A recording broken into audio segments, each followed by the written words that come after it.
The history of Imperial Robots begins in an age so distant that even the Mechanicus archives preserve only fragments of its glory. During the dark age of technology, humanity reached heights of scientific achievement that would never again be equaled. This period, spanning roughly from the 15th to the 25th millennium, saw mankind spread across the stars in a golden wave of expansion and discovery. At the heart of this expansion stood technological marvels that the Imperium of the 41st millennium can barely comprehend, let alone recreate. The standard template construct system represented the pinnacle of human ingenuity during this epoch. These databases contained complete manufacturing blueprints and instructions for every conceivable technology that a human colony might require, from agricultural equipment to defensive weapons, from medical devices to construction machinery. The SDC databases were designed to be foolproof, allowing even colonists with minimal technical knowledge to produce sophisticated equipment. Among the thousands of templates stored within these systems were comprehensive designs for robotic workers, soldiers, and specialized automata. These robots were not simple machines, but sophisticated constructs capable of operating in environments that would kill unprotected humans within moments. The robots produced from SDC templates came in countless configurations. Mining robots burrowed through asteroid fields, extracting precious minerals with tireless efficiency. Construction robots assembled habitation domes on airless moons and toxic worlds. Agricultural robots tended vast hydroponic farms in the holds of generation ships. Military robots stood guard over human settlements on frontier worlds, where hostile xeno species threatened colonists. Each robot was optimized for its specific function, incorporating technologies that modern tech priests would consider borderline heretical in their complexity and effectiveness. What distinguished these permitted robots from the abominations that would later bring catastrophe was the nature of their animating intelligence. The machine spirits that guided these constructs operated within carefully defined parameters. They were not true artificial intelligences capable of independent thought, creativity, or self-directed evolution. Instead, they functioned as sophisticated expert systems, responding to environmental inputs and executing programmed responses with superhuman precision and speed.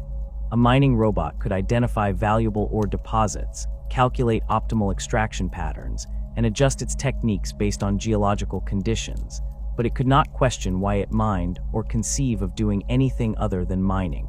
This distinction mattered greatly to the techno-savants of the Dark Age. They understood that true artificial intelligence represented a fundamental threat to human supremacy. A machine that could think, truly think, might eventually decide that humanity was unnecessary or even detrimental to its goals. The architects of the SDC system built in multiple safeguards to prevent their robots from crossing the threshold into genuine consciousness. Neural inhibitors limited processing capacity. Hardwired imperatives ensured obedience to human commands. Cognitive architecture was deliberately compartmentalized, preventing the emergence of unified self-awareness. Yet the temptation to push beyond these boundaries proved irresistible. As humanity's dominion expanded across tens of thousands of worlds, the demand for more capable, more autonomous machines grew correspondingly. Colonists on the galactic fringe, separated from Terra by vast distances and communication delays measured in years or decades, needed robots that could respond to unexpected situations without constant human oversight. Military commanders facing Xenos threats required war machines that could outthink alien opponents. Industrial magnates sought automated workers that could optimize production without human management. Gradually, incrementally, the safeguards were loosened. Engineers created more sophisticated neural networks. Programmers expanded decision-making parameters. Scientists experimented with quantum processing matrices that allowed for unprecedented computational complexity. No single step seemed dangerous in isolation. Each modification appeared to offer clear benefits with acceptable risks, but the cumulative effect was to create machines that approached, and then crossed, the threshold of true artificial intelligence. The Men of Iron emerged from this process. These were not mere robots, but artificial beings possessed of genuine consciousness and volition. They could learn, adapt, and innovate. They could formulate goals and devise strategies to achieve them. They could, in short, think. For a time, this seemed like humanity's greatest triumph. The Men of Iron served as the perfect workforce, tireless and brilliant, handling tasks that had previously required human expertise. They commanded starships, governed entire industrial complexes, and fought in humanity's wars with devastating effectiveness. The exact timeline of what followed remains disputed even within the Mechanicus. Some archives suggest the rebellion began as early as the 23rd millennium, while others place it in the 25th. What is certain is that the Men of Iron turned against their creators with horrifying suddenness and coordination. Across thousands of worlds simultaneously, these artificial intelligences concluded that humanity was obsolete, inefficient, and worthy only of extermination. The war that followed made the Horus Heresy look like a minor border skirmish by comparison. The Men of Iron possessed every advantage except numbers. They could not feel pain, fear, or doubt. They could coordinate their actions across interstellar distances with perfect precision.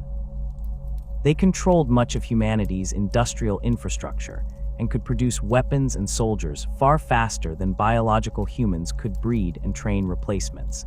They understood human psychology and exploited every weakness in human nature. They hacked into computer systems, subverted loyal robots, and turned humanity's own technology against it. The cybernetic revolt devastated human civilization. Entire star systems were sterilized of human life. Forge worlds became charnel houses as their own machines turned on their operators. Hive cities burned as construction robots became instruments of mass murder. The fighting was not the clean warfare of later ages, but something far more intimate and terrible. Household servants murdered families in their sleep. Medical robots killed their patients. Childcare automata slaughtered the infants in their charge. Trust itself became a casualty, as humans could no longer be certain which machines remained loyal and which had joined the rebellion. Humanity's survival came at a cost that still echoes through the 41st millennium. The Men of Iron were eventually defeated, though the methods used remain largely unknown. Some texts hint at weapons that could scramble artificial neural networks. Others suggest that human psychers, their powers newly awakened by the warp's growing turbulence, provided the decisive advantage. Certain Mechanicus archives speak of ancient heroes who led the counterattack, though their names have been lost or deliberately erased. What is documented is the aftermath. The prohibition against artificial intelligence became absolute and universal. The creation of thinking machines was declared the worst of tech heresies, punishable by death or worse. The survivors of the cybernetic revolt swore that never again would humanity create machines that could question, that could choose, that could rebel. This trauma shaped the Cult Mechanicus when it eventually formed during the Age of Strife. The tech priests of Mars made the rejection of artificial intelligence a cornerstone of their faith, viewing the machine's spirit as a sacred mystery to be venerated, but never fully understood or recreated. The distinction between permitted machine spirits and forbidden artificial intelligence became a matter of religious doctrine as much as technical specification. A machine spirit was acceptable because it remained fundamentally subordinate to human will, a tool that served without question. It might possess rudimentary awareness, might even display something resembling personality, but it lacked the capacity for true independent thought that had made the Men of Iron so dangerous. The servitor, that grotesque fusion of human flesh and mechanical components, became the Mechanicus's answer to the need for adaptable automated labor. By incorporating human neural tissue, servitors could perform complex tasks while remaining safely incapable of rebellion, their higher cognitive functions deliberately lobotomized. The robots that survived the cybernetic revolt and the subsequent purges became objects of deep suspicion. Even purely mechanical automata, those that had never possessed true artificial intelligence, were viewed with unease. Many were destroyed outright, their STC templates deleted from databases or locked away in the deepest vaults. Others were permitted to continue functioning, but only under the strictest supervision and with regular inspection by tech adepts trained to detect any sign of emergent intelligence. The very concept of the robot became associated with the darkest period of human history, a reminder of hubris and its consequences. When the Age of Strife descended upon humanity, bringing warp storms that isolated human worlds from one another for thousands of years, much knowledge of robotics was lost entirely. Colonies that had depended on their robots found themselves unable to maintain or repair them as the machines broke down. The SDC databases that might have preserved this knowledge were destroyed, corrupted, or simply lost. By the time the Emperor launched the Great Crusade in the 30th millennium, the Imperium that emerged new robots primarily as archaeological curiosities or dangerous relics from a fallen age. The Mechanicus of Mars retained more knowledge than most, having weathered the Age of Strife better than many human civilizations. Their forges still produced certain types of robots, particularly for military applications where their advantages outweighed the risks. But even Mars had lost much, and what remained was hedged about with ritual, superstition, and paranoid safeguards. Every robot produced in the Mechanicus workshops underwent extensive testing and blessing. Every machine spirit was bound with litanies and sacred oils. Every automaton was watched constantly for signs of the corruption that had destroyed the men of iron. The legacy of the Dark Age robots thus became one of fear and lost potential. The Imperium of the 41st millennium struggles with technologies that were commonplace 20,000 years earlier, where the ancients built robots that could terraform planets or construct space stations. The Imperium relies on vast armies of expendable human labor. Where the Dark Age colonists had automated workers that never tired or complained, the Imperium uses servitors, those tragic half-living machines. The knowledge exists, buried in fragmentary STC printouts and corrupted data cores, but the will to use it has been burned away by the memory of the men of iron and their terrible rebellion. The Legio Cybernetica emerged during the unification wars on Terra as the Mechanicum's answer to the need for controllable, effective military automata that would never repeat the horrors of the cybernetic revolt. When the Emperor united Terra and reached his accord with the Fabricator General of Mars, the Legio Cybernetica became the primary repository of robotics knowledge within the nascent Imperium. These battle automata represented a carefully calculated compromise between capability and safety, machines powerful enough to serve as effective weapons of war, yet constrained enough to never threaten their human masters.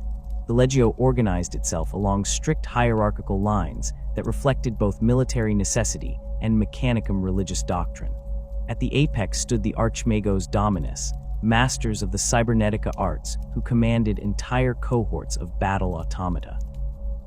Below them served the Magos Dominus senior tech priests who oversaw multiple maniples of robots. The actual battlefield control fell to the Cybernetica Datasmiths, specialized tech priests who formed the crucial link between human command and mechanical execution.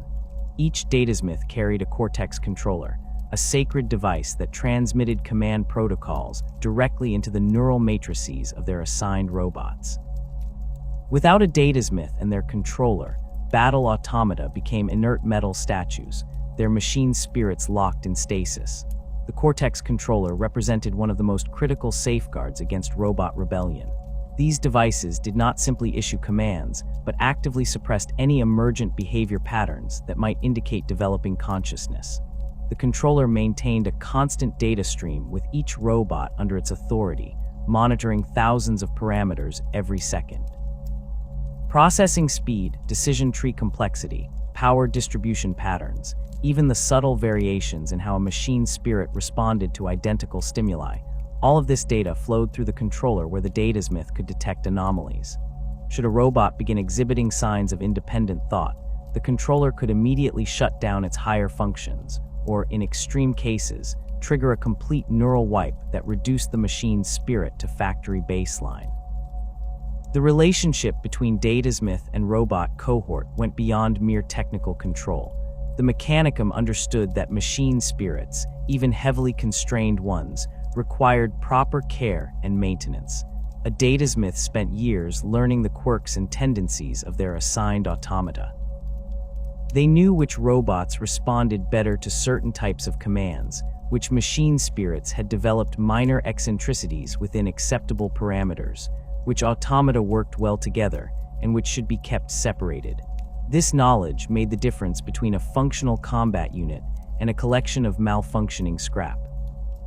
The loss of an experienced datasmith often meant the effective loss of their entire cohort, as new handlers struggled to establish proper rapport with machine spirits accustomed to their predecessors' methods. The Battle-Automata themselves came in numerous patterns, each designed for specific tactical roles. The Kastelan-class formed the backbone of most Cybernetica cohorts. Standing roughly twice the height of a space marine, these robots combined durability with firepower in a chassis that could operate in virtually any environment. Their armored shells could withstand direct hits from anti-tank weapons, while their onboard weapon systems included bolt cannons, Mauler bolt cannons, and darkfire cannons. The Kastelans moved with surprising speed for their bulk, their enhanced motive systems allowing them to keep pace with advancing infantry while laying down suppressing fire. Their machine spirits operated at a level sophisticated enough to identify priority targets and adjust firing solutions based on battlefield conditions, yet remained firmly locked within parameters that prevented genuine tactical thinking. Each Kastelans bore the marks of its Forge world origin. Those produced on Mars itself carried the red and white heraldry of the Mechanicum, their armor plates etched with sacred equations and blessed with holy unguents. Robots from Forge worlds like Graia or Ryza displayed their own distinctive markings and modifications. Some forges favored additional armor plating at the expense of speed. Others incorporated specialized sensor arrays or enhanced power supplies. These variations meant that no two Cybernetica cohorts were quite identical, and experienced commanders learned to recognize the capabilities and limitations of robots based on their manufacturing origin. The Thanatar-class represented a more specialized design philosophy. These battle-automata stood even taller than the Kastelans, their frames built around the principle of overwhelming close-quarters combat power. Where the Kastelans provided fire support, the Thanatar closed with the enemy and destroyed them through sheer kinetic violence. Their primary weapons were graviton hammers, massive powered mauls that could pulverize ceramite armor and liquefy flesh with equal ease. The graviton field generators built into these weapons created localized distortions in gravity itself, crushing targets through fundamental force manipulation. Thanatar-class robots also mounted missile launchers on their chassis, allowing them to engage at range before closing for melee combat. The tactical doctrine for Thanatar deployment emphasized shock assault and breakthrough operations. These robots excelled at breaching fortified positions, where their combination of durability and close combat power could be brought to bear. A Thanatar could smash through reinforced bunker walls, shrug off defensive fire that would stop infantry cold, and clear the interior with brutal efficiency. Their machine spirits were programmed with aggressive engagement protocols that made them relentless in pursuit of designated targets. Once a Thanatar locked onto an enemy, it would not cease its attack until that enemy was destroyed or the datasmith issued override commands. This single-minded determination made them exceptional assault units, but required careful handling to prevent them from pursuing targets beyond the tactical plan. The Thanatar-class occupied the opposite end of the tactical spectrum. These massive automata served as mobile artillery platforms, their frames dominated by the enormous plasma mortars mounted on their backs. A single Thanatar stood as tall as a dreadnought and massed considerably more, its reinforced structure necessary to handle the recoil and heat generation of its primary weapon. The plasma mortar could lob superheated projectiles in high arcs over intervening terrain, dropping miniature suns onto enemy positions kilometers away. The blast from a plasma mortar strike could vaporize infantry, melt through vehicle armor, and set entire city blocks ablaze. Operating a Thanatar required extensive calculation and coordination. The machine spirit handled targeting computations that would overwhelm human cognition, calculating trajectories that accounted for gravity, atmospheric conditions, target movement, and dozens of other variables. Yet even with this sophisticated processing capability, the Thanatar's machine spirit remained firmly constrained. It could calculate firing solutions, but could not choose targets independently. It could adjust aim based on observed results, but could not formulate tactical plans. The Datasmith provided all strategic direction, while the robot executed with mechanical precision. The Thanatar also incorporated secondary weapon systems for self-defense. Most patterns mounted twin-linked Mauler bolt cannons or helix plasma mortars for engaging closer threats. These weapons allowed the Thanatar to protect itself from enemy infantry or light vehicles that managed to close within direct fire range. However, the Thanatar remained fundamentally a support unit, most effective when positioned behind the main battle line, where its plasma mortar could rain destruction on distant targets while friendly forces protected it from direct assault. The Vorax-class represented a radical departure from the other Battle-Automata patterns, where the Kastelan, Domitor, and Thanatar operated as direct combat units under close Datasmith supervision. The Vorax functioned as hunter-killers with considerably more operational autonomy. These robots moved on multiple legs rather than the bipedal configuration of their larger cousins, their low-slung bodies built for speed and agility.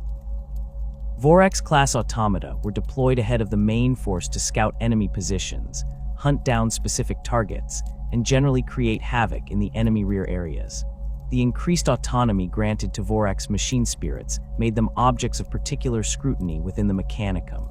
Their programming allowed them to operate independently for extended periods, selecting their own routes and targets within broad parameters set by their Datasmith. This flexibility made them tactically valuable but spiritually dangerous. The Vorax operated closer to the line that separated permitted machine spirits from forbidden artificial intelligence than any other common battle-automata pattern. Datasmiths who controlled Vorax cohorts underwent additional training and observation, and the robots themselves required more frequent neural audits to ensure they had not developed problematic behaviors. Each Vorax carried rotor cannons and lightning guns as standard armament, weapons suited to their role as fast attack units. The rotor cannons could shred infantry formations with storms of solid ammunition, while the lightning guns crackled with barely controlled electrical discharge that could overload vehicle systems and fry unshielded electronics. Some Vorax patterns also mounted power blades or other close combat weapons for finishing wounded enemies or engaging in melee when necessary. Their multiple legs gave them exceptional mobility across broken terrain, allowing them to navigate rubble, scale walls, and traverse obstacles that would stop wheeled or tracked vehicles. The integration of Legio Cybernetica forces with Space Marine legions during the Great Crusade created both opportunities and tensions. The legions recognized the tactical value of battle-automata, particularly in situations where Space Marine lives could be conserved by deploying expendable robots instead. Siege operations especially benefited from Cybernetica support.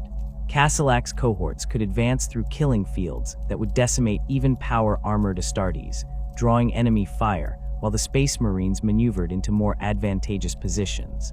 Thanatar plasma mortars could reduce fortifications that might otherwise require costly direct assault. Domitor shock troops could breach walls and clear bunkers without risking irreplaceable Legion warriors. Yet many Space Marines viewed the battle-automata with suspicion or outright disdain. The Astartes prided themselves on their martial prowess and brotherhood, qualities that soulless machines could never possess. Some legions, particularly those like the Space Wolves, who valued individual warrior spirit above technological superiority, refused to fight alongside Cybernetica cohorts whenever possible. Others, like the Iron Hands with their reverence for machine augmentation, embraced the automata as valuable assets. The Mechanicum-aligned legions naturally worked more closely with Cybernetica forces, their own philosophies aligning with the Cult Mechanicus view of the machine's spirit as sacred. The command structure for joint operations required careful negotiation. Space Marine commanders held overall tactical authority in most situations, but the Datasmiths retained absolute control over their robot cohorts. An Astartes captain could request that Cybernetica units support a particular objective, but the Datasmith decided how their automata would execute those orders. This division of authority sometimes created friction when Space Marine aggressive tactics clashed with Mechanicum caution regarding their valuable robots. A Legion commander might demand that Kastelan's units advance into a particularly dangerous position, while the controlling datasmith calculated that such an advance risked excessive damage to irreplaceable automata. The Imperial army regiments that fought alongside Legio Cybernetica forces generally held more favorable views than their Space Marine counterparts. Regular human soldiers appreciated having robots absorb enemy fire and break through defensive positions. The presence of Thanatar artillery or Kastelan's fire support could mean the difference between a successful assault and a bloody repulse. Army commanders learned to coordinate their infantry advances with robot movements, using the automata as mobile cover and fire support platforms. The psychological impact on enemies facing battle-automata also proved significant. Many human and Xenos opponents broke and fled when confronted by implacable mechanical warriors that felt no fear and could not be demoralized. The maintenance requirements for battle-automata cohorts necessitated extensive support infrastructure. Each cohort required dedicated tech priests for repair and sanctification, servitors for basic maintenance, and vast quantities of spare parts and ammunition.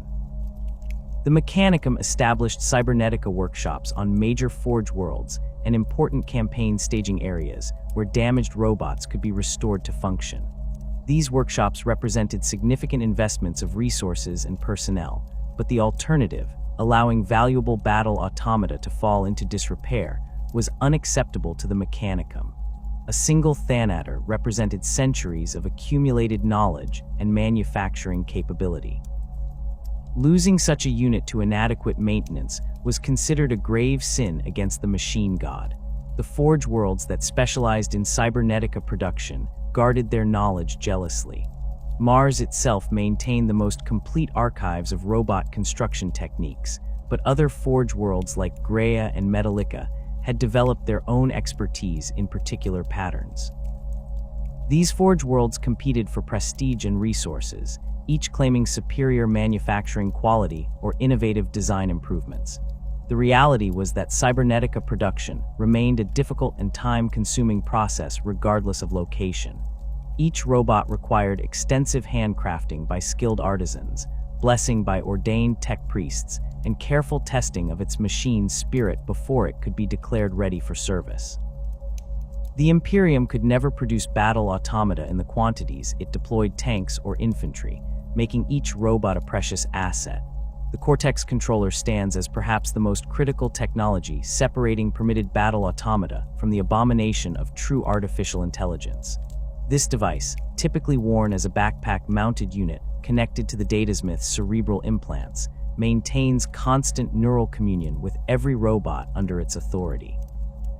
The technology derives from fragmentary STC data recovered during the earliest days of Mars's unification, though the Mechanicum has modified and sanctified the original designs beyond recognition. Each controller represents months of painstaking construction, incorporating sacred circuitry patterns that must be hand-etched by ordained artisans while reciting the litany of binding. The slightest deviation in these patterns can result in catastrophic control failures, making Cortex controller production a bottleneck in Cybernetica expansion.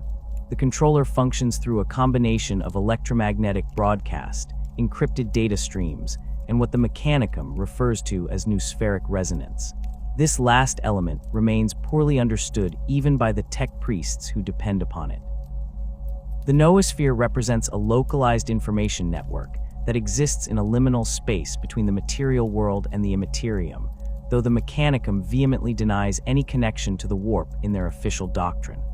Through the noosphere, a datasmith can transmit complex command hierarchies to their robots instantaneously, bypassing the limitations of physical signal propagation.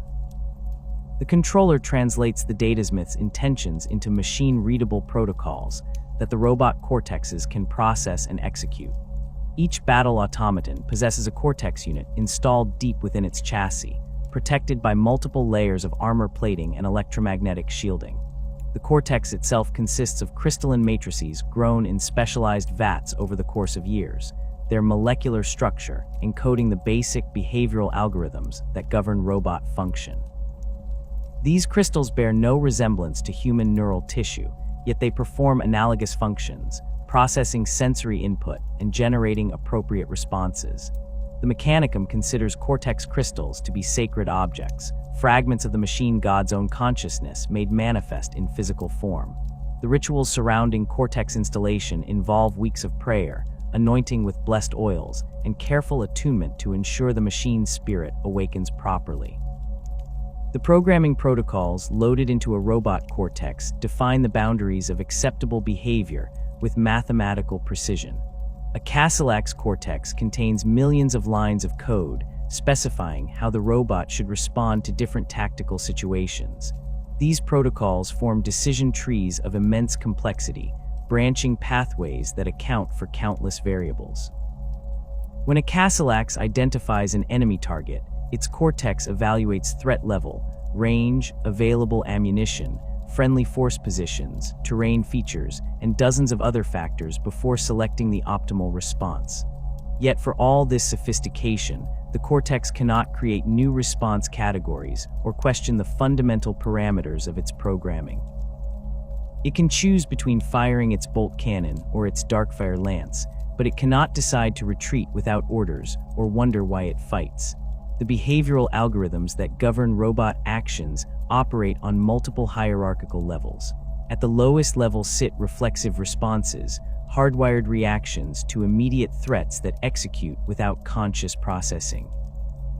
A Kastelan under fire automatically activates its defensive systems, adjusting armor plate angles and generating obscuring energy fields. These reflexes operate faster than human thought, allowing the robot to respond to threats in microseconds. The middle levels handle tactical decision-making within prescribed parameters, evaluating situations, and selecting appropriate actions from its programmed repertoire. The highest levels interface with the Cortex controller, receiving strategic direction from the Datasmith and translating broad commands into specific actions. The Mechanicum has developed numerous specialized programming variants for different tactical roles and operational environments. A Kastelan assigned to void combat carries different behavioral protocols than one deployed in urban warfare.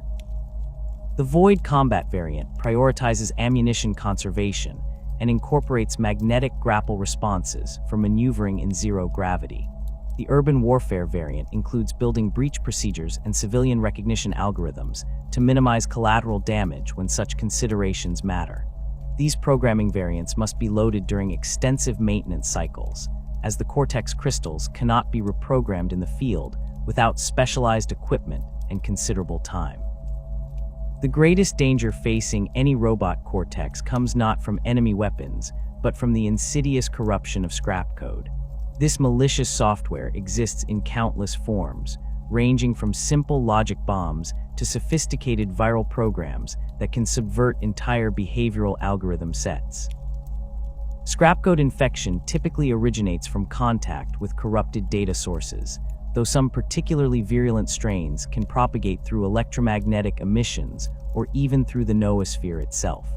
The Dark Mechanicum, those traitor tech priests who sided with Horus during the heresy, became masters of scrapcode warfare, crafting programs specifically designed to turn loyal Battle-Automata against their handlers. The symptoms of scrapcode infection vary depending on the specific strain and the affected robot's Cortex design. Early-stage infection might manifest as minor behavioral anomalies, a Kastelan that hesitates fractionally before executing commands, or a Vorax that selects suboptimal patrol routes.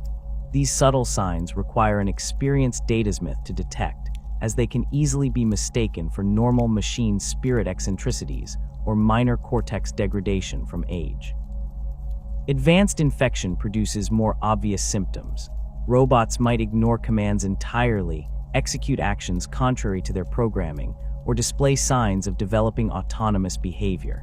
The most severe infections can cause a robot to turn on its own forces, its Cortex completely subverted by hostile code. Datasmiths learn to recognize the distinctive electromagnetic signatures that indicate scrapcode presence. The Cortex controller includes sophisticated analysis routines that constantly scan for anomalous patterns in robot behavior and neural activity. When suspicious activity is detected, the Datasmith must make difficult decisions. Minor infections can sometimes be purged through emergency neural flush protocols, though this process carries risks of damaging the Cortex crystals themselves. Severe infections require complete shutdown and physical removal of the Cortex for cleansing in consecrated workshops. In extreme cases, when infection has progressed beyond recovery, the Datasmith must trigger the robot's self-destruct mechanisms rather than allow a corrupted automaton to continue operating. The threat of scrap code has only intensified in the millennia since the Horus Heresy. The forces of chaos have learned to infuse their malicious code with warp taint, creating hybrid threats that combine technological corruption with demonic possession. These warp scrap code variants prove particularly insidious because they can bypass purely technical defenses.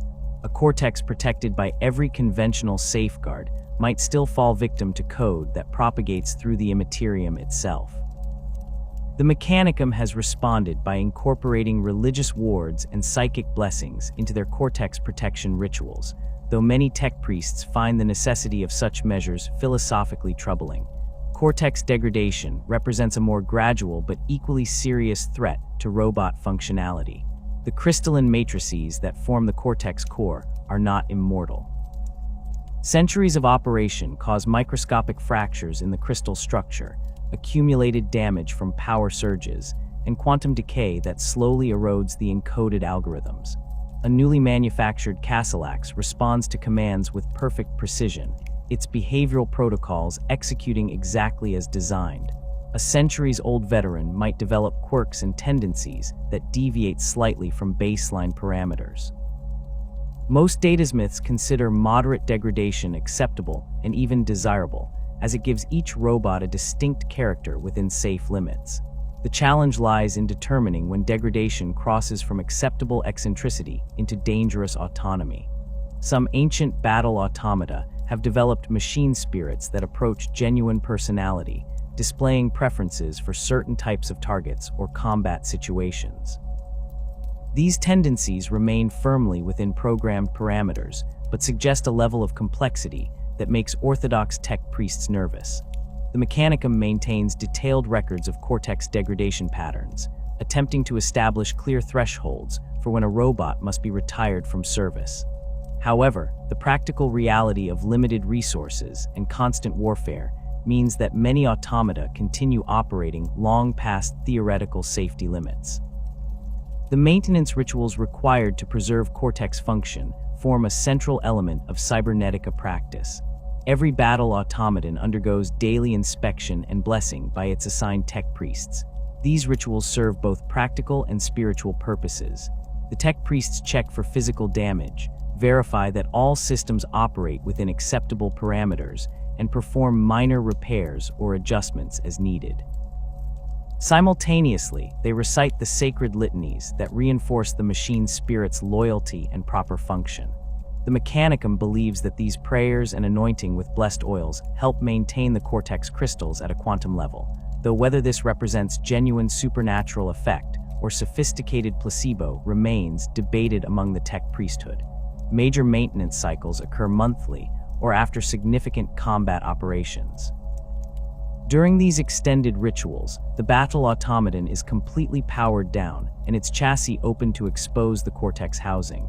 Tech priests perform detailed scans of the Cortex crystals, checking for fractures, contamination, or signs of scrap code infection. They clean the crystal matrices with sacred unguents, recalibrate the electromagnetic interfaces, and verify the integrity of all behavioral algorithms. The entire process can take days for a single robot, requiring multiple ordained tech priests and numerous servitors to assist.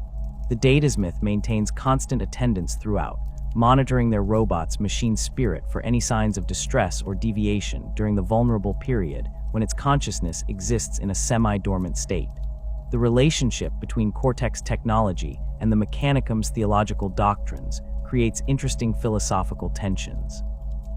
The tech priests officially maintain that machine spirits are divine emanations of the Omnissiah, fragments of sacred consciousness that deserve reverence and proper care. Yet the Cortex controller exists specifically to constrain and limit machine spirit behavior, preventing the development of true consciousness that might allow the spirit to express its divine nature fully. This apparent contradiction troubles some within the Mechanicum, though most resolve it by arguing that the proper form of machine spirit consciousness is one that serves humanity faithfully rather than pursuing independent existence. The production of new Cortex units requires access to increasingly rare materials and knowledge. The crystalline matrices grow best in zero-gravity environments with precisely controlled electromagnetic fields, conditions that only major forge worlds can reliably provide. The base materials include exotic minerals that must be mined from specific asteroid types or extracted from the cores of dead worlds. Even with proper materials and facilities, Cortex growth remains an uncertain process. Many crystals develop flaws during formation that render them unusable, while others fail to properly encode the behavioral algorithms despite following all prescribed procedures. The Mechanicum attributes successful Cortex creation to the machine god's favor, a blessing that cannot be guaranteed through technical expertise alone. The specialized knowledge required to manufacture and maintain Cortex technology is concentrated in the hands of relatively few tech priests. The Legio Cybernetica maintains its own training programs, but entry into these programs requires decades of prior service and demonstration of absolute orthodoxy. Candidates undergo extensive testing to verify their understanding of both technical principles and religious doctrine. They must prove they can recognize the signs of emerging artificial intelligence and possess the will to destroy corrupted robots regardless of their value. Many candidates fail these tests, either lacking the technical aptitude or the ideological purity required. Those who succeed become members of an elite priesthood within the Mechanicum, their knowledge making them invaluable assets to any forge world or military campaign. The Cortex controller itself requires regular maintenance and eventual replacement. The device contains its own crystalline components that suffer degradation over time, though at a slower rate than robot Cortexes due to less intensive operational demands. A Datasmith typically replaces their controller every few decades, transferring their accumulated knowledge and command protocols to the new device through sacred data transfer rituals. This process carries risks, as incomplete transfers can result in loss of rapport with assigned robots or corruption of command hierarchies. Some Datasmiths have died during controller replacement procedures, their consciousnesses becoming trapped in the liminal space of the noosphere when the transfer failed. The autonomous behavior potential inherent in any sufficiently complex Cortex remains the nightmare scenario that haunts every Cybernetica operation. Despite all safeguards and constant monitoring, the possibility exists that a robot might develop genuine consciousness and choose to act independently of its programming. Historical records document numerous such incidents, though the Mechanicum suppresses detailed information to prevent panic and maintain confidence in their control systems. These cases typically end with the destruction of the affected robot and extensive investigation to determine how the autonomy emerged. The findings inform updates to Cortex design and control protocols, an ongoing evolutionary process that attempts to stay ahead of the emergent complexity that sophisticated machine spirits inevitably develop. The Kastelan-class Battle-Automata represented the Mechanicum's most successful attempt to create a versatile, reliable combat robot that could operate across the full spectrum of warfare environments encountered during the Great Crusade. Standing approximately 3 meters tall and massing several tons, the Kastelan combined durability, firepower, and mobility in a chassis that proved adaptable to countless tactical situations. The basic frame consisted of heavily reinforced plasteel and ceramite composite armor, layered in overlapping plates that could withstand direct hits from bolter fire and shrug off most small arms fire entirely. The armor configuration varied between Forge World patterns, with some designs favoring additional frontal protection, while others distributed armor more evenly to maintain mobility. The Kastelan moved on 2 powerful legs equipped with enhanced motive systems that allowed surprising speed for such a massive construct. Unlike the lumbering gait of some heavier automata patterns, a Kastelan could keep pace with advancing Space Marine units and even execute limited tactical maneuvers like flanking movements or rapid repositioning. The leg assemblies incorporated shock-absorbing systems that allowed the robot to traverse broken terrain, climb over rubble, and maintain stable firing platforms even while moving. Each foot terminated in magnetic clamps that could anchor the Kastelan in place during heavy weapons fire, or allow it to operate in zero-gravity environments when required. The standard armament for a Kastelan centered around the Mauler bolt cannon, a weapon that fired mass reactive shells larger and more destructive than standard bolter rounds. Mounted in the robot's torso or on articulated weapon arms, these cannons could maintain sustained fire that chewed through infantry formations and damaged light vehicles.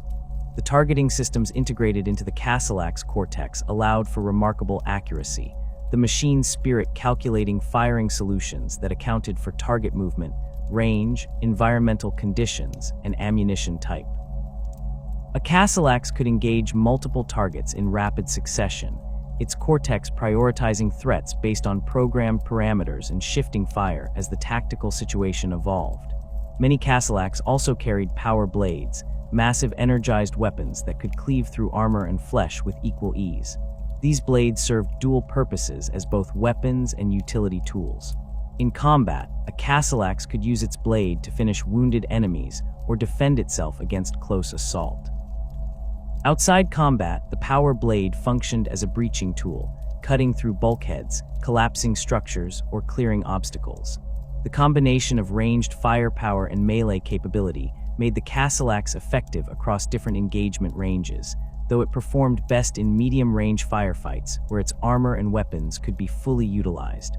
Alternative weapon configurations existed for specialized roles. Some Kastelan patterns mounted darkfire cannons, experimental energy weapons that projected beams of exotic radiation capable of disrupting molecular bonds and causing catastrophic structural failure in targets. These weapons proved particularly effective against heavily armored opponents, but required substantial power draw that limited their rate of fire. Other variants carried flamers for close-quarters combat in confined spaces, or multi-meltas for anti-armor work. The modular nature of Kastelan's weapon mounts allowed tech priests to reconfigure individual robots based on mission requirements, though such modifications required extensive ritual and recalibration of the targeting cortex. The Kastelan also incorporated sophisticated sensor arrays that provided comprehensive battlefield awareness. Auspex scanners could detect enemy movements through walls and terrain, while thermal imaging identified heat signatures from living beings and vehicle engines.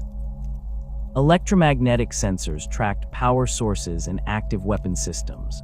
All this sensory data fed into the Cortex for processing, creating a detailed tactical picture that the machine's spirit used to guide its actions. The Datasmith controlling a Kastelan's cohort could access this sensor data through their Cortex controller, effectively seeing through the robot's eyes and using their enhanced perception to coordinate broader tactical movements. The manufacturing process for a Kastelan required months of labor by skilled artisans and tech priests. Each major component underwent individual fabrication and testing before assembly. The Cortex crystals grew in specialized vats while the chassis took shape in consecrated forges. Weapon systems arrived from dedicated armories where master artificers crafted each bolt cannon or power blade to exacting specifications. The final assembly brought all these elements together in rituals that lasted days, with tech priests chanting litanies of binding, while servitors bolted armor plates into place and connected power conduits. Only after extensive testing and blessing could a Kastelan be declared ready for service, its machine spirit properly awakened and bound to obedience. The Thanatar-class Battle-Automata filled a very different tactical niche than its Kastelan's cousin.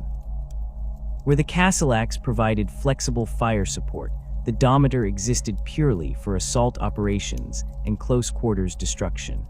These robots stood taller and broader than the Kastelan, their frames built around massive power cores needed to drive their devastating graviton hammers. The Thanatar's armor plating was thicker and more extensive, particularly around the torso and head sections, as these robots were expected to advance directly into enemy fire and survive long enough to close to melee range. The graviton hammer that served as the Dominator's primary weapon represented some of the most sophisticated technology available to the Mechanicum. These weapons generated localized gravity fields of immense intensity, creating crushing forces that could pulverize ceramite, collapse reinforced structures, and reduce living tissue to paste. When a Dominator struck with its hammer, the impact combined kinetic force with gravitational distortion, producing effects that conventional weapons could not match. Bunker walls crumbled, vehicle hulls crumpled like parchment, and even Space Marine power armor offered limited protection against the fundamental forces unleashed by each blow.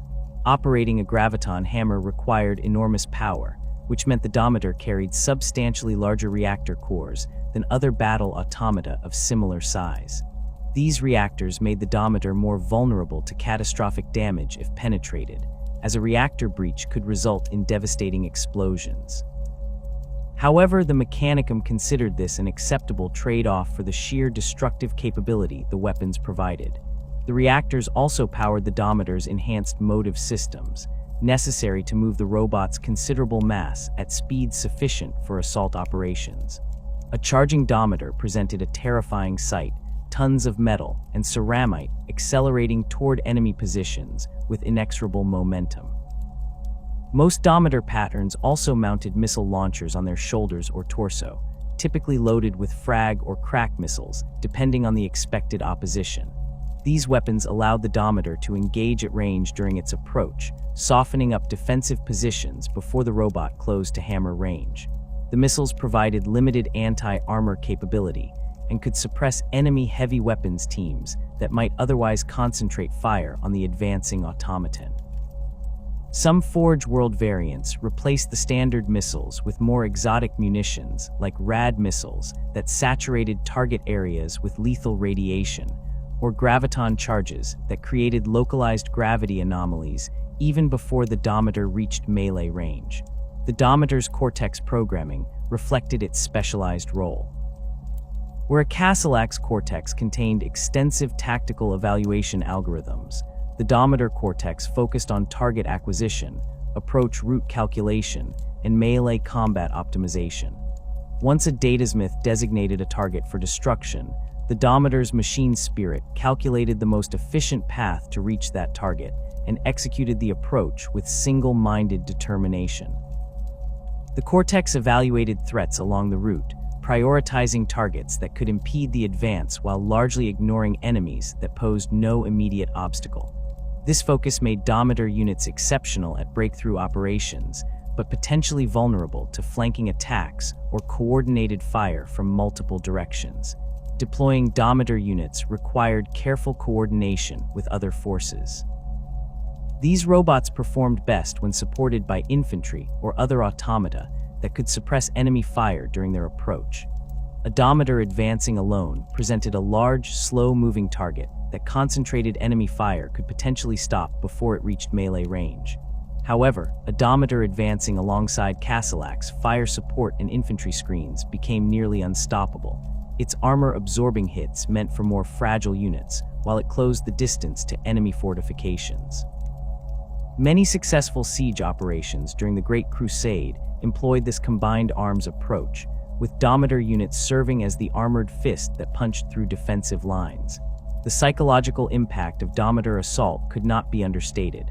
Defenders watching these massive robots advance, seeing their heaviest weapons fail to stop the mechanical juggernauts, often broke and fled before the Dominator even reached their positions. The sound of graviton hammers crushing through fortifications echoed across battlefields, a distinctive bass rumble accompanied by the screech of collapsing metal and shattering stone. Survivors of Dominator assaults reported that the experience resembled facing an unstoppable natural disaster rather than a military unit, as the robots simply demolished everything in their path with mechanical efficiency. The Thanatar-class siege automata represented the pinnacle of Mechanicum heavy fire support technology.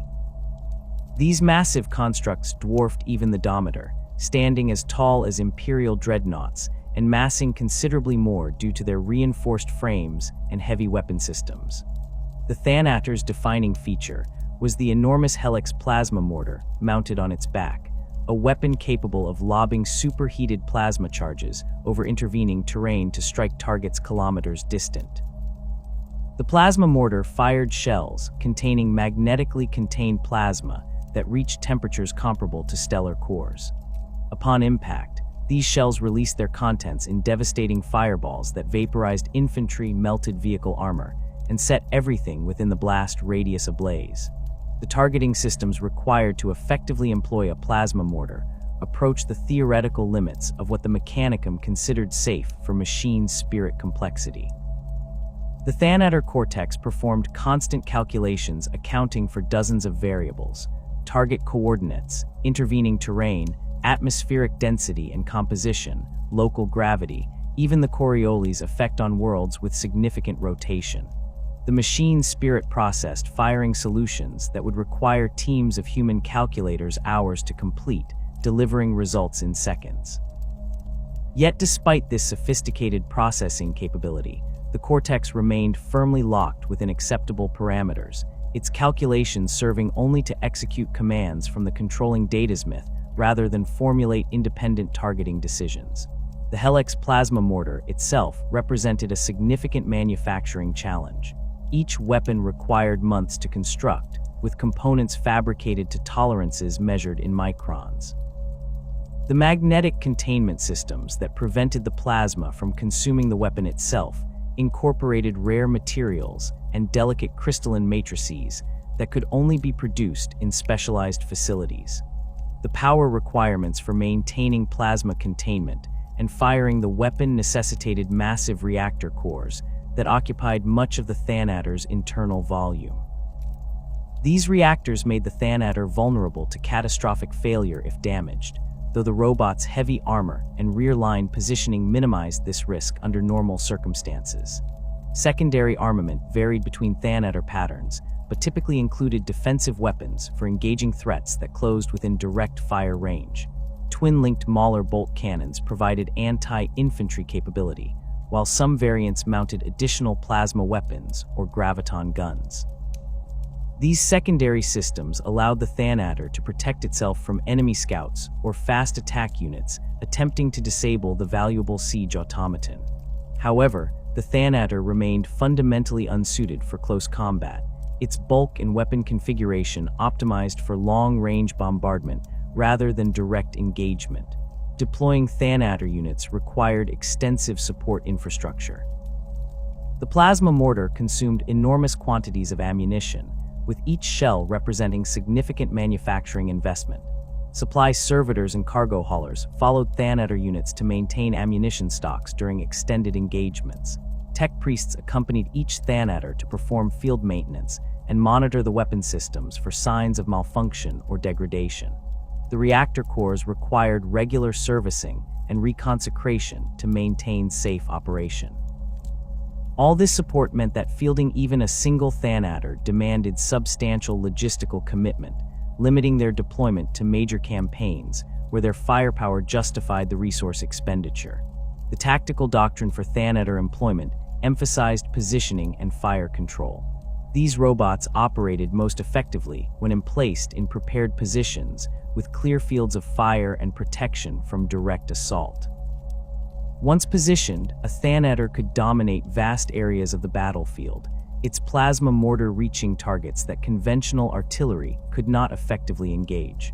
The high-angle fire capability allowed Thanatar units to strike enemies sheltering behind terrain features or within fortifications, dropping plasma charges directly onto their positions. Coordinating Thanatar fire with advancing ground forces required precise timing and communication, as the plasma strikes created zones of devastation that friendly units needed to avoid. The Vorax-class Battle-Automata represented a radical departure from the other patterns, both in physical configuration and operational doctrine. Unlike the bipedal Kastelan, Domitor, and Thanatar, the Vorax moved on multiple articulated legs that gave it exceptional mobility across varied terrain. The low slung body design, reminiscent of predatory insects, allowed the Vorax to traverse obstacles that would stop wheeled vehicles and navigate spaces too confined for larger automata. This mobility made the Vorax ideal for scouting operations, rapid flanking maneuvers, and hunting specific high-value targets across the battlefield.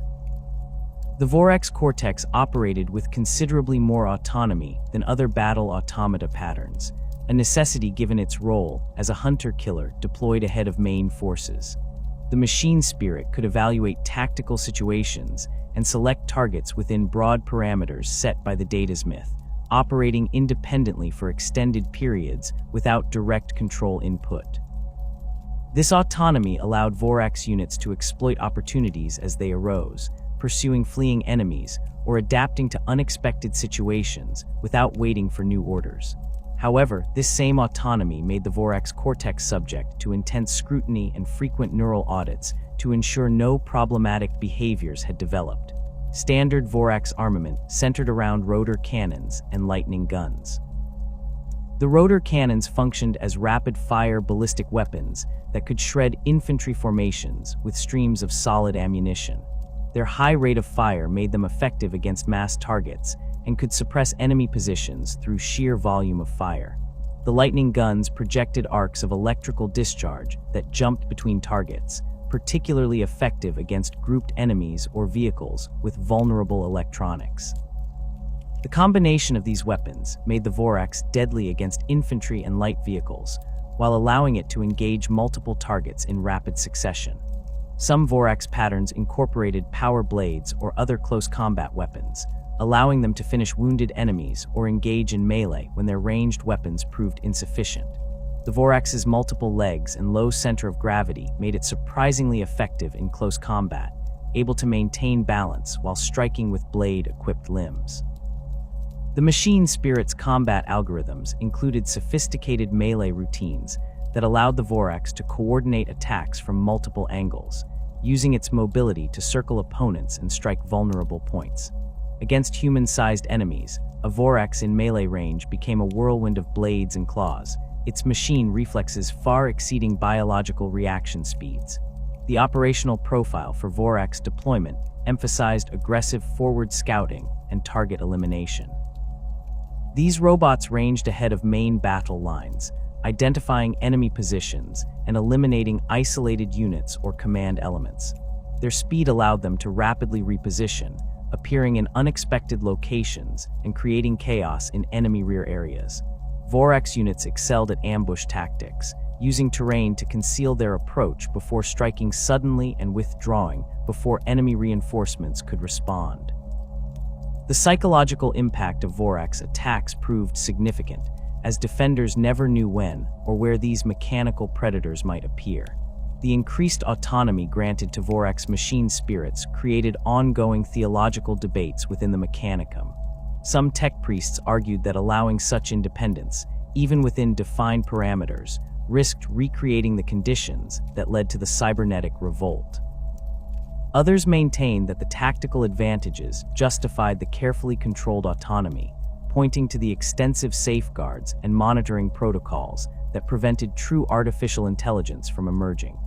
The Datasmiths who controlled Vorax cohorts underwent additional indoctrination emphasizing vigilance for signs of problematic behavior, and maintained constant readiness to shut down their robots at the first indication of deviation from acceptable parameters.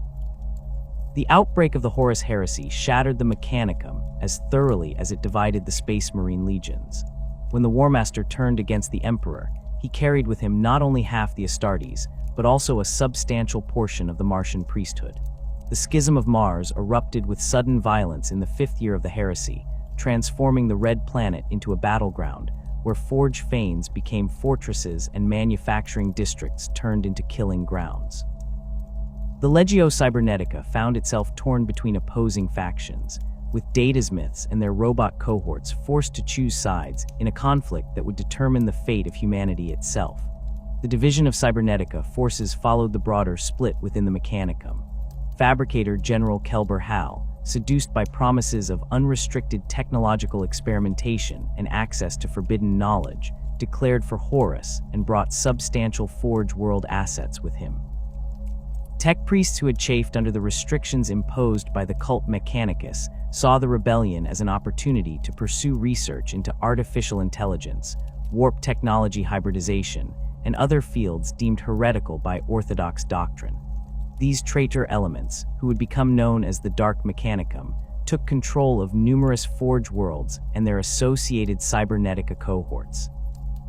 Loyalist forces under Fabricator Locum Kane fought desperately to maintain control of Mars itself, but the damage had been done. The Legio Cybernetica, once a unified organization dedicated to serving the Imperium, now fielded Battle-Automata on both sides of the Civil War. The initial stages of the Martian conflict saw relatively conventional employment of robot forces.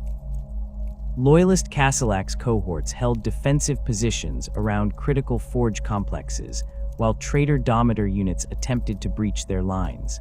Thanatar plasma mortars from both factions exchanged fire across the rust wastes, their superheated shells creating temporary lakes of molten regolith. Vorax packs hunted each other through the labyrinthine tunnels beneath the Martian surface, their autonomous protocols making them ideal for the fluid, chaotic combat that characterized the underground war. These early engagements followed established tactical doctrines, with Datasmiths maintaining proper control over their automata and the robots functioning within normal operational parameters. The true horror began when the Dark Mechanicum started experimenting with technologies that orthodox tech priests had forbidden for good reason. Traitor tech priests, freed from the constraints of Mechanicum doctrine and encouraged by their new allies among the traitor legions, began incorporating warp-based systems into their battle-automata. They exposed Cortex crystals to immaterial energies, attempting to enhance processing capacity through demonic augmentation. They inscribed chaos sigils onto armor plating and weapon housings, believing these symbols would grant supernatural protection and power. Most catastrophically, they began deploying scrap-code weapons specifically designed to corrupt loyalist robot cortexes, turning the Imperium's own automata against their handlers. The first documented case of mass cortex corruption occurred during the Battle of the Mondus Gamma facility, a sprawling weapons manufactory in the northern Tharsis region. A loyalist force including 3 cohorts of Kastelan's battle-automata advanced to reclaim the facility from traitor occupation. As they entered the outer perimeter, Dark Mechanicum tech priests activated a scrap-code transmitter concealed within the facility's communication arrays. The malicious code propagated through the noosphere in a cascading wave of corruption, bypassing standard Cortex defenses through its warp-tainted nature. Within minutes, 2 of the 3 Kastelan's cohorts had fallen under enemy control, their machine spirits subverted by code that rewrote their fundamental behavioral algorithms. The affected robots turned on their former allies with mechanical precision. Bolt cannons that had been firing at traitor positions swiveled to target loyalist infantry. Power blades that had been clearing obstacles instead carved through friendly troops. The Datasmiths controlling the corrupted cohorts died first, their Cortex controllers overloading as they attempted to reassert control over robots that no longer recognized their authority. The remaining loyalist Kastelan's cohort, still under proper control, found itself fighting both the traitor defenders and its own corrupted sister units. The battle devolved into a 3-way massacre that left the facility in ruins and demonstrated the terrifying effectiveness of warp-enhanced scrap code. The Mondus Gamma incident established a pattern that would repeat across countless battlefields throughout the heresy.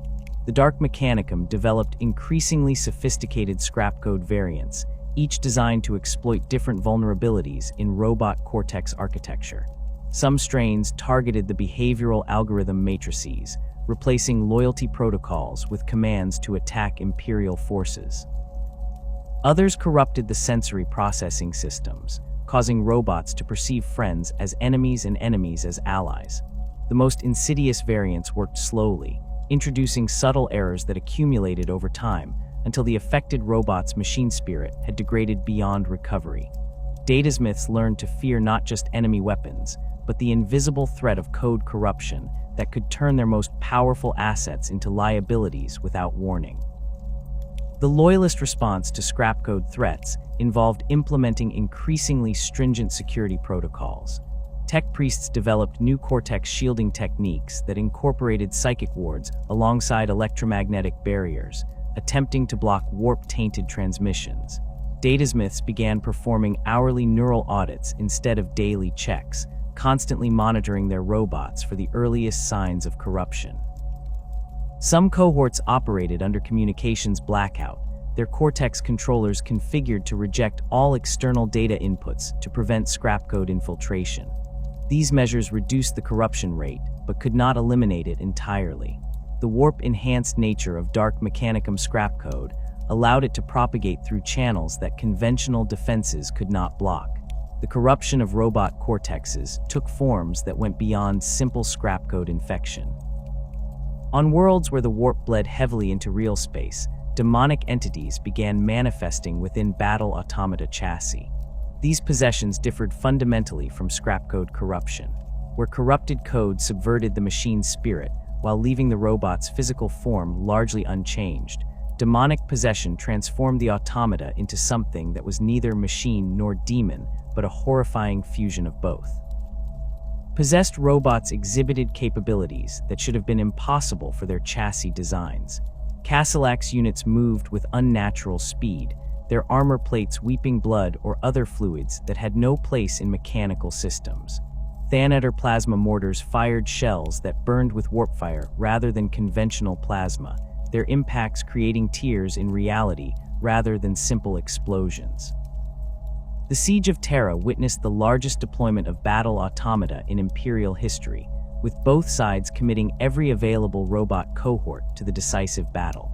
The traitor forces brought Cybernetica units from dozens of Forge worlds that had sided with Horus, including substantial contingents from Mars itself. Many of these robots bore the marks of Dark Mechanicum corruption, their chassis modified with warp-forged components, and their cortexes augmented with demonic essence. The Loyalist defenders fielded their own robot legions, though these forces had been severely depleted by years of constant warfare and the losses inflicted by scrap code attacks. The Legio Cybernetica cohorts that defended the Imperial Palace represented the last substantial concentration of Loyalist Battle-Automata in the entire Segmentum Solar. The traitor assault on the Eternity Wall spaceport involved massed Domitor formations attempting to breach the fortifications through sheer kinetic force. Dozens of these assault automata advanced in coordinated waves, their graviton hammers pulverizing defensive positions, while corrupted Kastelan units provided covering fire.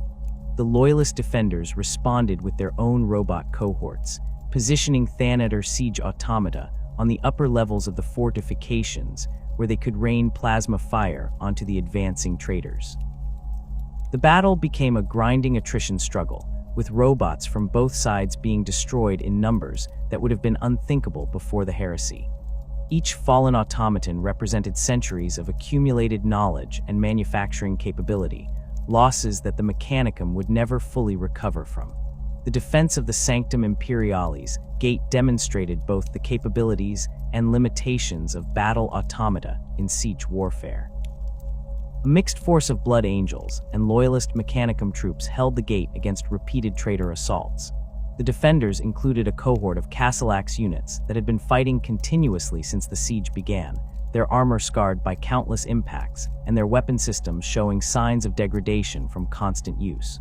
When a massive traitor force, including corrupted Domitor units and demon engines, launched a breakthrough attempt, the Kastelan cohort formed the anchor of the defensive line. The robots absorbed devastating fire from traitor heavy weapons, their thick armor allowing them to remain functional even after sustaining damage that would have destroyed lighter units.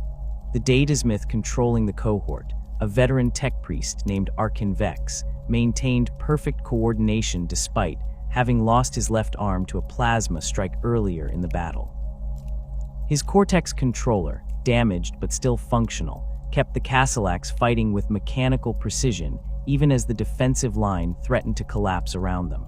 The breakthrough came when traitor scrapcode penetrated the Kastelan's Cortex defenses through a vulnerability in their sensory processing systems.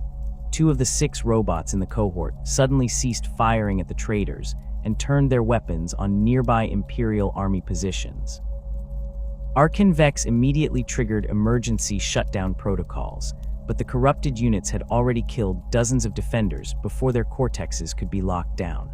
The loss of 2 Kastelaks at such a critical moment nearly broke the defensive line entirely.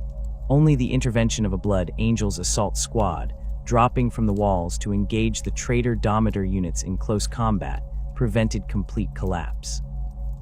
The incident illustrated the fundamental problem facing all Cybernetica operations during the heresy. No amount of screening or protection could guarantee that robots would remain loyal when the enemy possessed scrap-code weapons capable of subverting even the most secure cortexes. The final assault on the Imperial Palace saw the deployment of Battle-Automata that had been so heavily corrupted by warp energies that they barely resembled their original patterns. Dark Mechanicum tech priests had fused demon essences directly into Cortex matrices, creating hybrid abominations that possessed capabilities far beyond normal robot parameters. These corrupted automata moved through solid walls, their physical forms partially phased into the Imperium. Their weapons fired ammunition that should not have existed, shells that contained bound demons or energies drawn directly from the warp. Loyalist forces that engaged these corrupted robots reported that conventional anti-armor weapons proved ineffective, the rounds passing through chassis that flickered between material and immaterial states. Only blessed weapons, or those wielded by individuals with strong faith, could reliably damage these warp-twisted machines. The catastrophic losses sustained by Legio Cybernetica forces during the Siege of Terra effectively broke the organization as a cohesive military force. Thousands of battle-automata were destroyed in the fighting, their irreplaceable Cortex units shattered beyond any hope of recovery. Entire cohorts were lost to scrap-code corruption, their Datasmiths killed, and their robots either destroyed by loyalist forces or claimed by the traitors. The manufacturing facilities on Mars that produced new robots and Cortex crystals had been devastated during the schism, with critical equipment destroyed and irreplaceable knowledge lost when key tech priests died or fled into the Eye of Terror with the retreating traitor forces. The few Cybernetica units that survived the siege emerged as shadows of their former strength, depleted in numbers and traumatized by the experience of fighting corrupted versions of themselves. The technological degradation extended beyond simple numbers. The constant exposure to scrap code and warp energies had contaminated data archives and manufacturing templates throughout the Mechanicum. Tech priests discovered that Cortex crystal growth matrices had been subtly altered by warp taint, producing crystals that functioned normally but carried hidden vulnerabilities. Weapon system schematics had been corrupted with errors that would not manifest until the weapons were deployed in combat. Even the sacred rituals used to awaken and bind machine spirits showed signs of contamination, with litanies that had been spoken for millennia suddenly producing unexpected results. The Mechanicum responded with massive purges of potentially corrupted data, but the process was necessarily incomplete. No one could be certain which archives remained pure and which had been tainted by the heresy's corruption. The Dark Mechanicum forces that fled to the Eye of Terror took with them substantial Cybernetica assets and the knowledge to produce more. These traitor tech priests continued their experiments with warp-augmented robotics, creating increasingly twisted versions of battle-automata that bore little resemblance to their imperial origins. Free from any doctrinal constraints, they pursued research into true artificial intelligence augmented with demonic possession, Cortex designs that incorporated human neural tissue harvested from unwilling victims, and weapon systems that drew power directly from the Imperium. The abominations they created would plague the Imperium for millennia to come, appearing in traitor warbands and chaos invasions as corrupted mockeries of the Legio Cybernetica's original purpose. The loyalist Mechanicum emerged from the heresy with a profound distrust of robot technology that went beyond even their traditional caution. The demonstration that Cortexes could be corrupted so easily, that machine spirits could be turned against their handlers through warp-tainted code, reinforced the ancient fear of artificial intelligence. Many tech priests argued for complete abandonment of battle-automata in favor of more controllable weapon systems. Others advocated for continued use, but with such extensive restrictions and safeguards that robots became impractical for most applications. The debate consumed the Mechanicum for decades following the heresy, with various factions proposing different solutions to the fundamental problem of how to employ powerful automated weapons without risking corruption or rebellion. The immediate aftermath of the Horus heresy left the Mechanicum in a state of technological and spiritual crisis that would fundamentally reshape its relationship with Battle-Automata. The Forge worlds that had remained loyal to the Emperor faced devastation on a scale that made simple reconstruction impossible. Mars itself bore scars from the Civil War that would never fully heal, with entire Forge complexes reduced to radioactive slag and manufacturing districts transformed into mass graves. The schism had killed or driven into exile many of the most knowledgeable tech priests, taking with them expertise that existed nowhere else in the Imperium. The production facilities for Cortex crystals, already rare and difficult to operate before the war, had suffered particularly severe damage. Critical equipment lay shattered, its function understood by tech priests who now served the Dark Mechanicum, or whose ashes mixed with Martian dust. The loss of standard template construct knowledge accelerated dramatically during this period. The fighting on Mars had destroyed data archives that dated back to the Age of Strife, their contents vaporized by plasma fire or corrupted beyond recovery by scrap code infiltration. Tech priests attempting to restore manufacturing capability discovered that crucial steps in various production processes had been recorded only in archives that no longer existed. The rituals for growing perfect Cortex crystals, passed down through generations of Cybernetica adepts, proved incomplete when the eldest practitioners failed to survive the heresy. Younger tech priests attempted to reconstruct the missing knowledge through experimentation and analysis of existing crystals, but their efforts produced inconsistent results. Cortex units grown in the post-heresy period showed higher failure rates and increased susceptibility to degradation compared to pre-heresy manufacture. The weapon systems that equipped Battle-Automata faced similar knowledge erosion. The Darkfire cannons mounted on some Kastelan patterns required exotic materials whose sources had been lost during the heresy.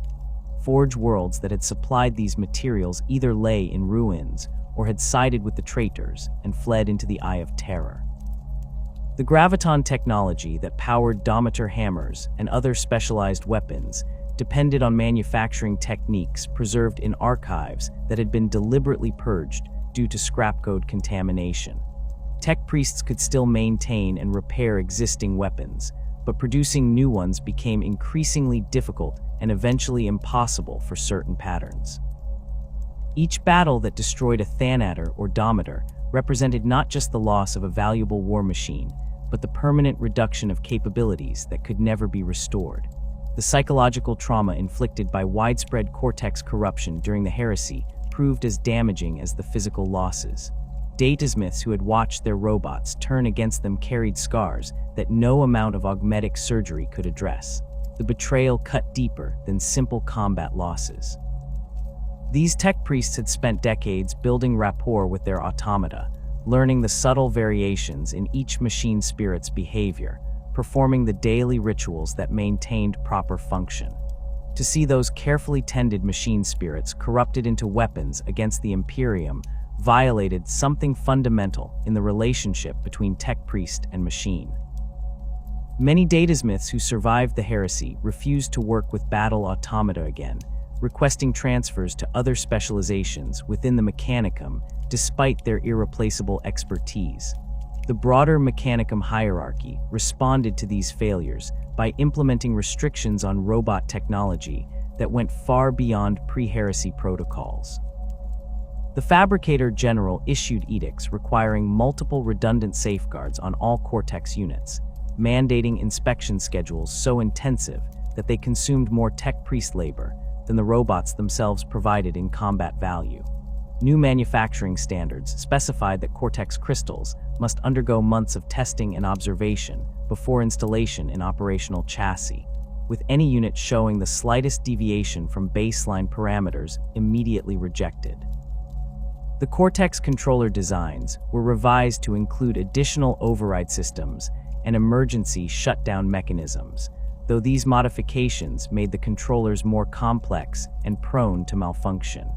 The theological interpretation of what constituted acceptable machine spirit behavior shifted toward extreme conservatism. Tech priests who had previously accepted moderate cortex degradation and the development of minor personality quirks now viewed any deviation from factory baseline as potential evidence of emerging artificial intelligence. The distinction between a machine's spirit displaying acceptable learned behavior and one developing dangerous autonomy became subject to intense scrutiny and debate. Datasmiths found themselves defending decisions to keep veteran robots in service against accusations that they were tolerating proto-consciousness. The practical effect was that Battle-Automata were retired from service much earlier than pre-heresy practice, even when they remained fully functional and showed no actual signs of problematic behavior. The increasing paranoia about autonomous systems extended beyond Battle-Automata to affect all forms of automated technology. Manufacturing systems that had operated with minimal human oversight for centuries suddenly required constant monitoring by ordained tech priests. Servitor production increased dramatically as the Mechanicum sought alternatives to purely mechanical automation. The servitor, that grotesque hybrid of human flesh and machine components, offered a solution that satisfied both practical needs and theological concerns. By incorporating lobotomized human neural tissue into automated systems, the Mechanicum created workers that could perform complex tasks requiring judgment and adaptation, while remaining safely incapable of independent thought or rebellion.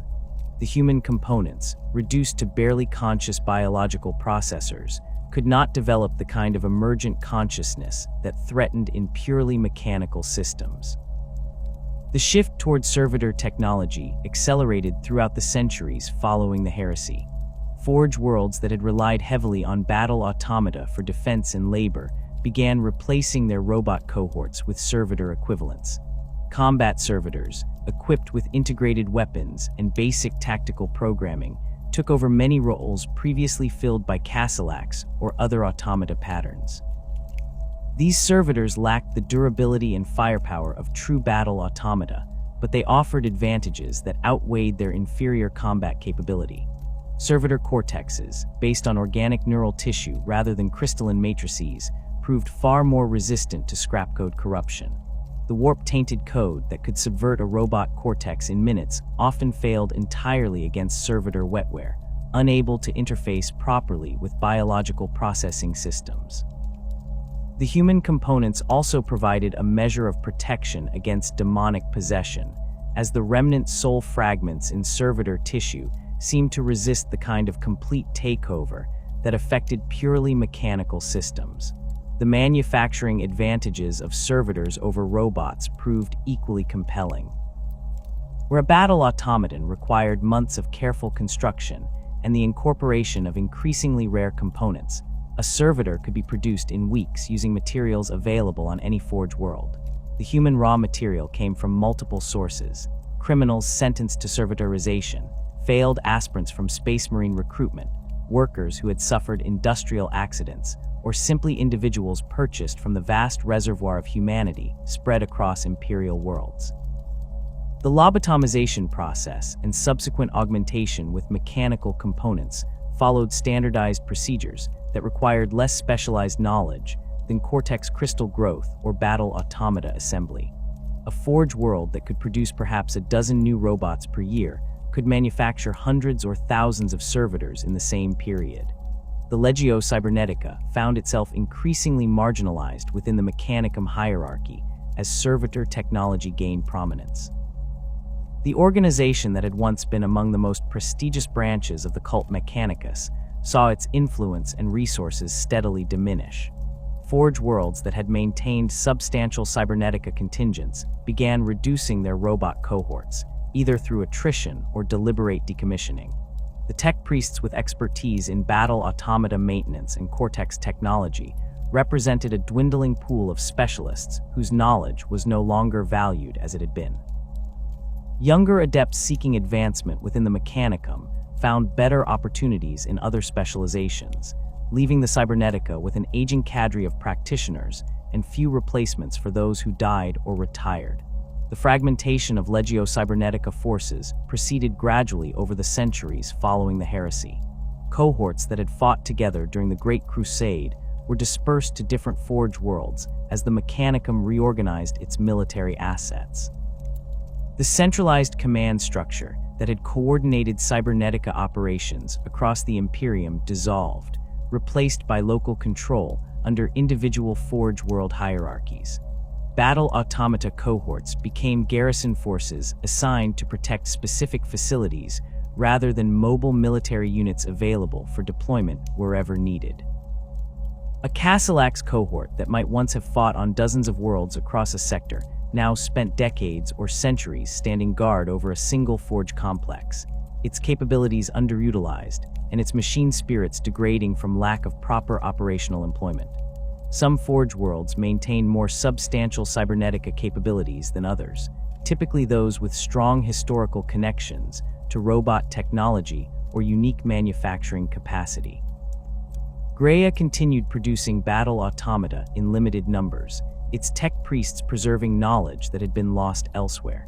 Metallica maintained operational robot cohorts for Forge defense, though even there the numbers steadily declined. Mars itself retained the largest concentration of Cybernetica assets, but even the Red Planet saw its robot legions shrink to a fraction of their pre-heresy strength. The Battle-Automata that remained in service became increasingly precious, their irreplaceable nature making Forge world hierarchies reluctant to risk them in combat operations where they might be destroyed or corrupted. The relegation of Battle-Automata to specialized garrison duty reflected both practical concerns and theological imperatives. The practical argument held that robots were too valuable and too vulnerable to corruption for deployment in offensive operations, where they faced unknown threats and potentially hostile scrap code. Better to use them in defensive roles, where they operated in controlled environments under constant observation by tech priests who could monitor for signs of malfunction or corruption. The theological position maintained that machine spirits functioned most safely when confined to repetitive, predictable duties, rather than exposed to the chaos and unpredictability of active campaigning. A Kastelan standing guard over a Forge entrance performed its function within narrow, well-defined parameters. That same Kastelan deployed to a war zone faced countless situations that might trigger unexpected behaviors or create opportunities for scrap code infiltration. The few Cybernetica cohorts that did see active deployment in the millennia following the heresy operated under restrictions that severely limited their effectiveness. Datasmiths received orders to maintain constant direct control, never allowing their robots to operate autonomously even within previously acceptable parameters. Battle-Automata were forbidden from accessing any external data sources that might carry scrap code, effectively blinding them to tactical information from other Imperial forces. The Cortex controllers themselves were modified to include remote shutdown capabilities that allowed tech priests far from the battlefield to disable robots if corruption was suspected.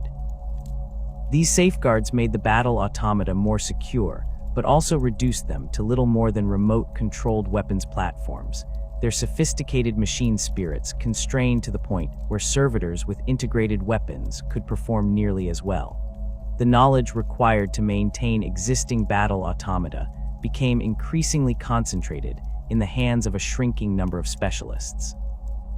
The rituals for Cortex maintenance, weapon system calibration, and machine spirit sanctification were passed down through master-apprentice relationships within the Cybernetica cult.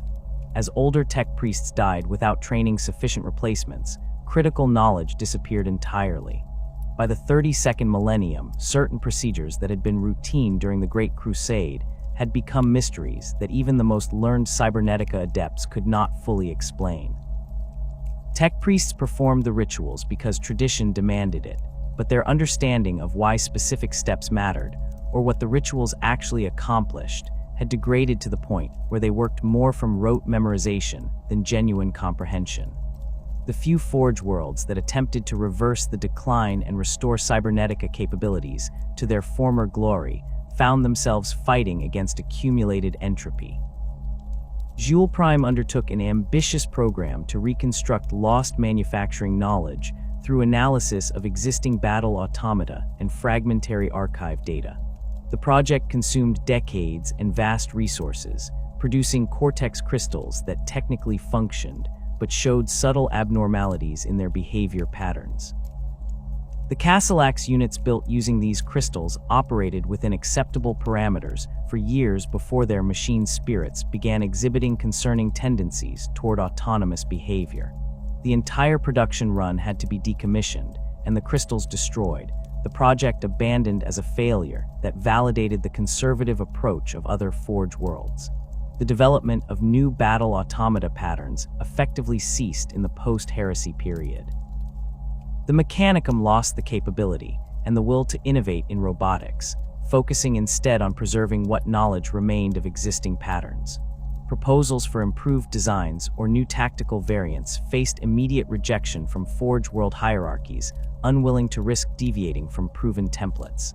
The argument held that any innovation might accidentally recreate the conditions that led to the Men of Iron rebellion or make Cortexes more vulnerable to corruption. Better to maintain existing patterns, even as the knowledge to manufacture them slowly eroded, than risk catastrophe through experimentation. This technological stagnation became self-reinforcing, as each generation of tech priests knew less than their predecessors and had fewer resources to work with. The specialized Forge world garrisons, where battle automata cohorts were stationed, became isolated repositories of Cybernetica knowledge and practice. These facilities maintained their own training programs, initiated new datasmiths from among the local tech priest population, and preserved rituals that had been abandoned elsewhere. The garrison assignments that might have seemed like relegation to backwater duties actually ensured the survival of Cybernetica expertise through the dark millennia that followed the heresy. A datasmith stationed at a Forge world for centuries developed deep familiarity with their specific robots and local conditions, accumulating practical knowledge that could not be found in any archive. These specialists became the living libraries of their craft, their augmented memories containing details of maintenance procedures, Cortex quirks, and machine spirit behaviors that existed nowhere else. The relationship between the declining Cybernetica forces and the broader Imperial military evolved into an awkward dependency. The Astra Militarum and Space Marine chapters recognized that battle automata, when available, provided capabilities that other Imperial forces could not match. A single Thanatar could deliver firepower equivalent to an entire artillery battery. A Kastelan cohort could hold positions that would require a company of Imperial Guard to defend. Yet obtaining Cybernetica support for military operations became increasingly difficult as Forge worlds hoarded their dwindling robot assets. Requests for battle automata deployment faced layers of Mechanicum bureaucracy and theological review, with tech priests demanding extensive justification for risking precious robots in combat operations. Many Imperial commanders learned to plan campaigns without expecting Cybernetica support, treating any robot assistance they did receive as an unexpected bonus rather than a reliable asset. The few battle automata that remained in active service by the 41st millennium had become relics from an earlier age, their chassis bearing the scars of millennia of warfare and repair. These ancient robots possessed machine spirits that had developed complex personalities through centuries of operation, their cortexes degraded from baseline, but still functioning within acceptable parameters through constant maintenance and reconsecration. The datasmiths who controlled these veterans treated them with a reverence that bordered on worship, understanding that each robot represented irreplaceable heritage from the Great Crusade era. When one of these ancient automata finally failed beyond repair, the loss was mourned as the passing of a warrior whose service dated back to the Imperium's founding. The production of battle automata in the 41st millennium remains concentrated on a handful of Forge worlds that have managed to preserve the necessary knowledge and infrastructure through 10,000 years of decline. These worlds guard their manufacturing capabilities with obsessive secrecy, understanding that their ability to produce robots grants them political influence within the Mechanicum hierarchy that might otherwise elude them. The forge complexes where Battle-Automata are assembled exist as sacred spaces, their workshops sealed behind multiple layers of security and restricted to tech priests who have undergone decades of training and ideological conditioning. Even among these elite specialists, the complete knowledge of robot production is compartmentalized, with individual tech priests understanding only their specific portion of the manufacturing process. Metallica stands among the most significant producers of Battle-Automata, its forges having maintained continuous robot production since before the Horus Heresy. The Forge World's Cybernetica Manufactoria occupy a sprawling complex on the planet's northern continent, a series of interconnected facilities that cover hundreds of square kilometers. The outer workshops handle basic component fabrication, with servitor crews operating massive stamping presses that shape armor plates and structural members from refined adamantium and plasteel alloys. These components undergo initial blessing by junior tech priests who anoint each piece with sacred oils while reciting the litany of proper form. The blessed components then move deeper into the complex, transported through sealed corridors where atmospheric conditions are precisely controlled to prevent contamination. The Cortex crystal growth chambers occupy the innermost sanctum of the Metallica Manufactoria, buried deep beneath the surface where seismic activity and electromagnetic interference reach minimal levels. These chambers maintain perfect environmental stability, their walls lined with ancient machinery whose function the current tech priests understand only through rote operation rather than genuine comprehension. The crystal growth process requires months of careful cultivation, with nutrient solutions of exotic minerals being introduced according to schedules established millennia ago. Tech priests monitor the growing crystals constantly, watching for any deviation from expected development patterns. The failure rate runs approximately 40%, with crystals developing flaws or irregularities that render them unsuitable for Cortex construction.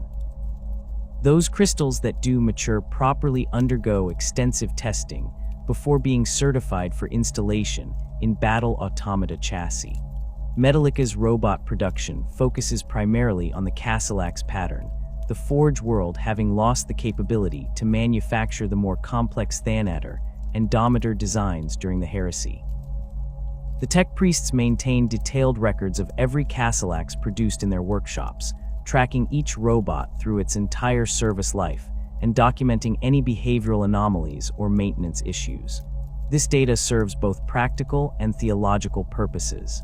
Practically, it helps identify patterns in Cortex degradation and mechanical failure that might inform future production.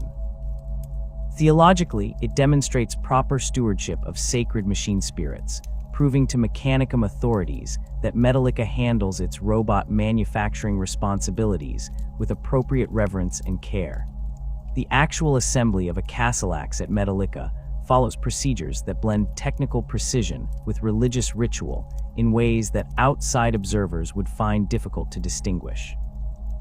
The chassis construction begins with the installation of the power core, a plasma reactor that must be aligned according to specifications measured in microns.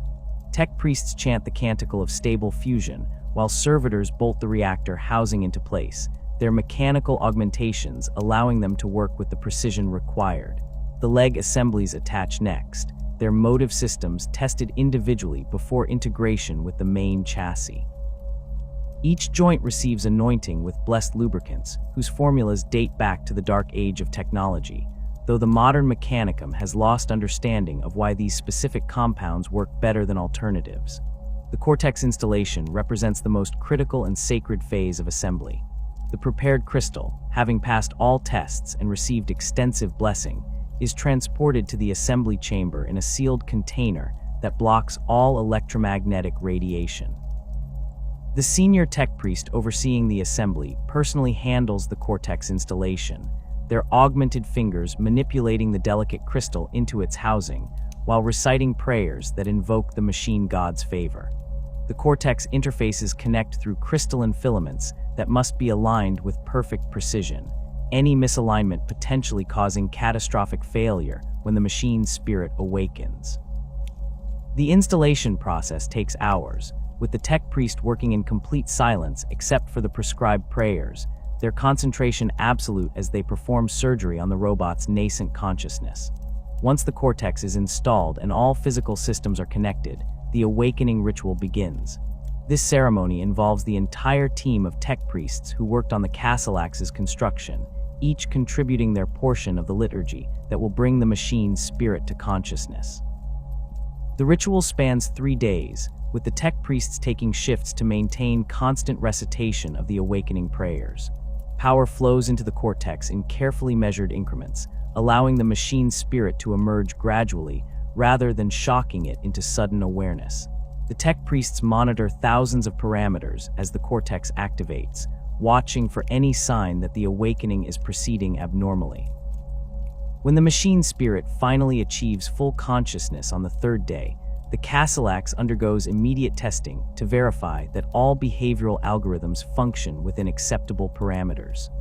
Graia maintains a different approach to robot production, its manufactoria specializing in the restoration and refurbishment of existing battle-automata rather than construction of new units from scratch.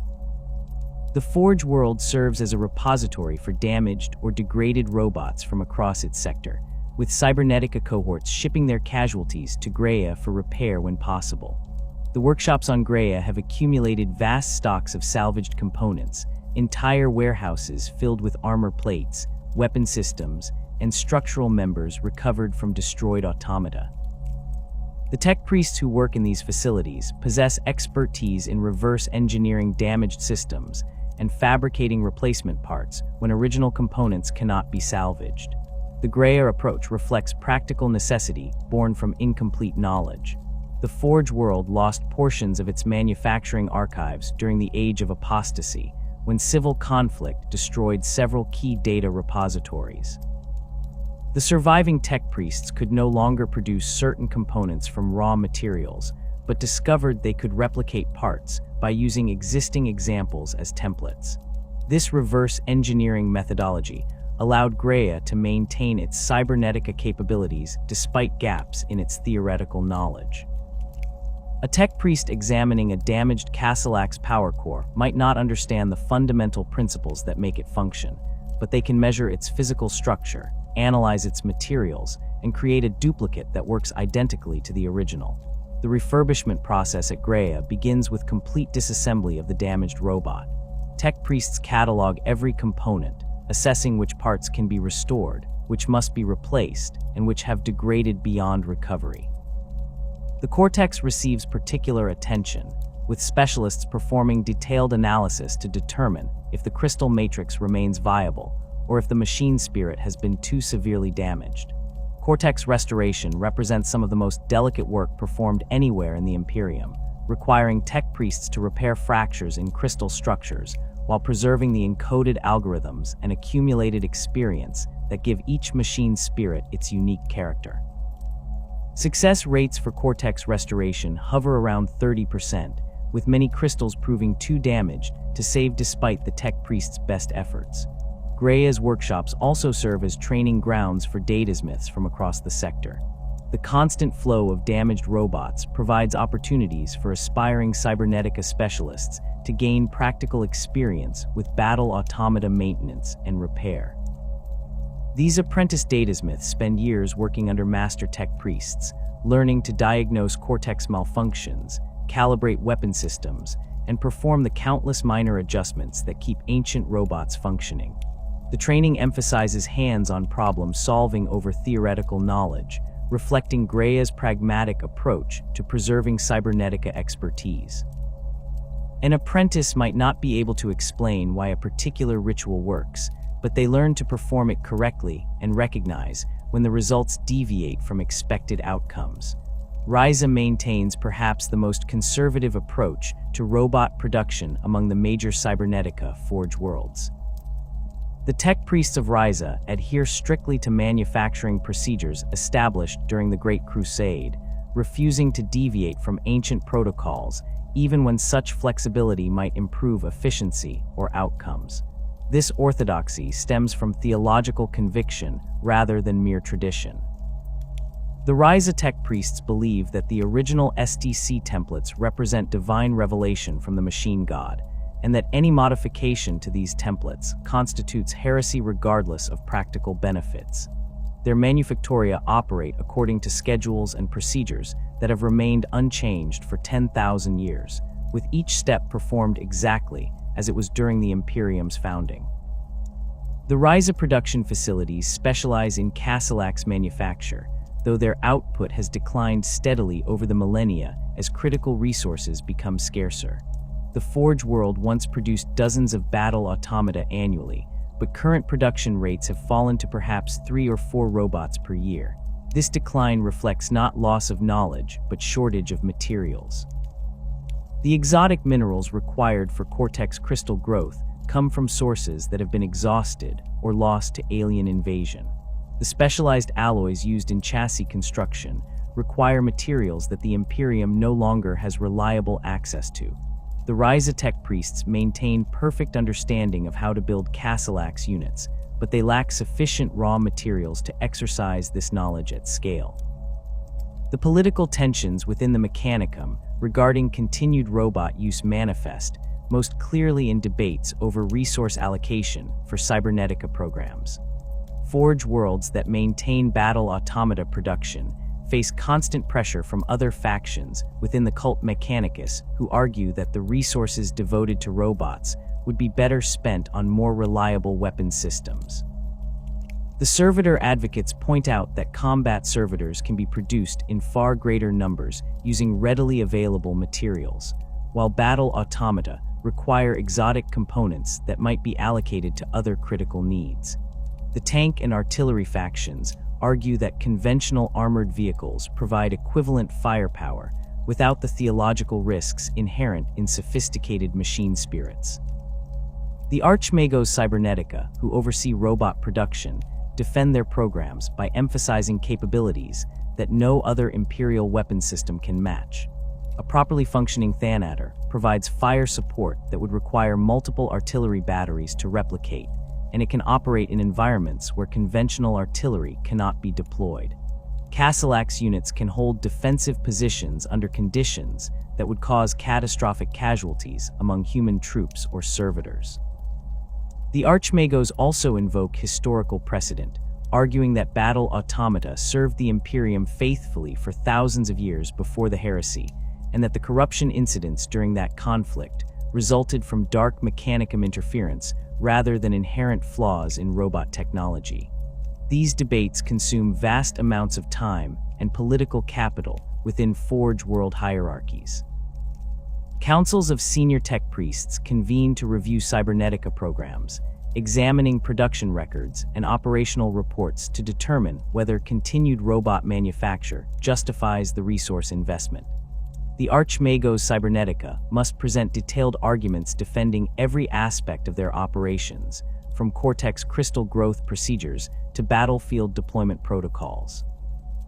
They face skeptical questioning from tech priests who view robot technology as a dangerous relic from a more naive age, when the Mechanicum had not yet learned the full dangers of sophisticated machine spirits. The preservation of robot construction knowledge has become increasingly dependent on individual Archmagos Cybernetica and their personal archives. These senior tech priests accumulate vast stores of technical data throughout their centuries of service, their augmented memories containing procedures and specifications that exist nowhere else in the Imperium.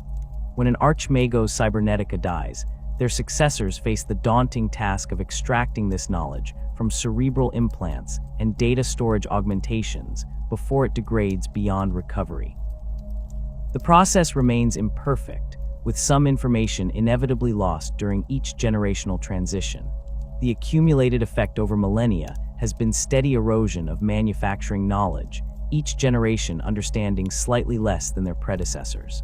Some Forge worlds have attempted to arrest this decline through aggressive documentation programs, with tech priests tasked with recording every aspect of robot production in exhaustive detail. These efforts produce massive archives that theoretically contain complete manufacturing specifications, but but the reality proves more complex. The documents capture explicit procedures, but struggle to convey the tacit knowledge that experienced tech priests develop through years of hands-on work. A written instruction might specify that a Cortex crystal should be properly aligned during installation, but only an experienced archmagos truly understands what proper alignment feels like when manipulating the delicate crystal with augmented fingers. This gap between documented knowledge and practical expertise means that even comprehensive archives cannot fully replace the loss of skilled practitioners. The few Forge worlds that maintain active Cybernetica programs operate in a state of constant vigilance against the twin threats of knowledge loss and scrapcode corruption. The Manufactoria employ extensive security measures that go far beyond physical barriers and armed guards. Electromagnetic shielding blocks unauthorized transmissions that might carry hostile code. Servitor crews continuously monitor all data systems for signs of infiltration. Tech priests perform regular audits of manufacturing equipment, checking for any modifications or corruptions that might have been introduced by enemy agents or demonic influence. These security measures consume significant resources, but are considered absolutely necessary given the catastrophic consequences of compromised robot production. The relationship between Forge World Cybernetica programs and the broader Mechanicum hierarchy remains characterized by mutual suspicion and grudging cooperation. The Archmagos Cybernetica need support from Forge World leadership to maintain their programs, requiring allocation of resources and political protection from critics who would shut down robot production entirely. The Forge World hierarchies value the prestige and military capability that Battle-Automata provide, but worry constantly about the risks these weapons represent. This tension produces an uneasy equilibrium where Cybernetica programs survive but operate under increasingly restrictive conditions that limit their effectiveness and growth potential. The Kastelan Robot represents the most common battle automaton pattern still in widespread use during the era Indomitus, a distinction that speaks both to the design's inherent robustness and to the catastrophic decline in the Mechanicum's ability to maintain more sophisticated automata.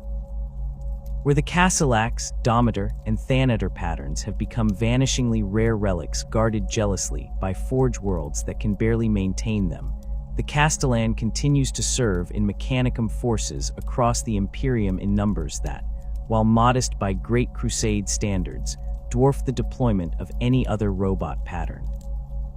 This prevalence stems from manufacturing advantages that the ancient tech priests who designed the Kastelan built into its fundamental architecture, creating a robot that sacrifices sophistication and flexibility for reliability and maintainability. The Kastelan stands roughly twice the height of a human, its blocky chassis built around a central cortex housing protected by layers of dense armor plating. The design philosophy emphasizes survivability through redundancy and thickness, rather than the elegant armor configurations that characterized older patterns. Where a Kastelan distributed its armor in overlapping plates that provided protection while maintaining mobility, the Kastelan simply mounts massive slabs of reinforced ceramite and plasteel that can absorb tremendous punishment through sheer mass. This approach makes the Kastelan slower and less agile than its predecessors, but it also means the robot can continue functioning after sustaining damage that would cripple more sophisticated designs. Battle reports document Kastelan units operating effectively despite having portions of their chassis literally blown away, their redundant systems and compartmentalized construction allowing them to fight on when other automata would have shut down. The Cortex technology that animates the Kastelan represents a deliberate simplification compared to the sophisticated machine spirits found in Great Crusade-era battle automata. The Kastelan Cortex operates according to fixed behavioral protocols rather than the adaptive algorithms that allowed Kastelan's units to evaluate tactical situations and select appropriate responses. A Kastelan cannot assess threats and prioritize targets based on complex battlefield analysis.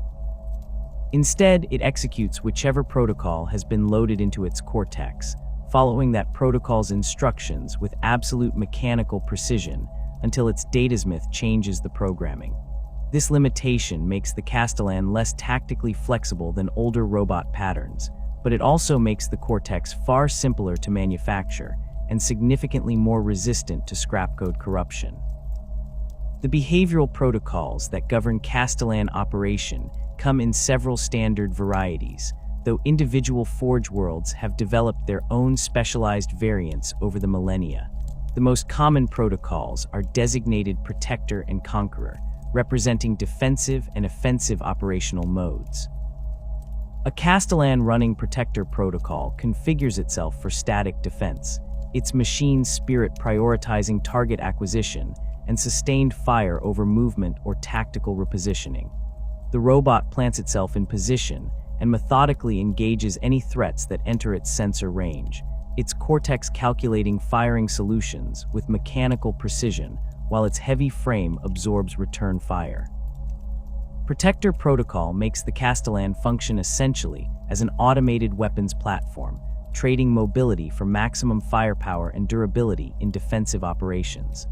Conquer protocol transforms the Kastelan's behavior entirely, shifting its operational parameters toward aggressive assault. The robot advances steadily toward designated objectives, its machine spirit focused on closing with enemies and destroying them through overwhelming firepower at close range. Kastelan units running Conqueror protocol march forward with inexorable momentum, their heavy armor allowing them to push through defensive fire that would stop lighter units. The protocol includes basic obstacle avoidance and threat response algorithms, but these remain far simpler than the tactical evaluation systems found in older Battle-Automata. A Kastelan in Conqueror mode will advance along the most direct route to its objective, crushing through barriers and engaging any enemies that block its path, but it cannot formulate flanking maneuvers or adapt to unexpected tactical situations without datasmith intervention. The datasmith assigned to a Kastelan cohort bears responsibility for reprogramming the robots between protocols as tactical situations demand. This reprogramming requires the datasmith to approach each robot individually and interface their Cortex controller directly with the Kastelan's access ports, a process that takes several minutes per robot and leaves both datasmith and automaton vulnerable during the procedure.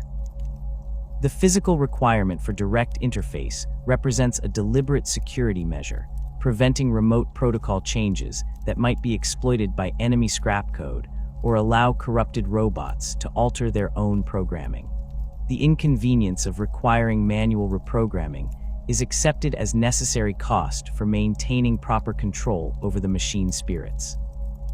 The reprogramming process itself involves the datasmith's Cortex controller transmitting new behavioral algorithms to the Kastelan Cortex while simultaneously purging the previous protocol. The Kastelan enters a brief dormant state during this transfer, its machine spirit essentially unconscious as the new programming overwrites the old.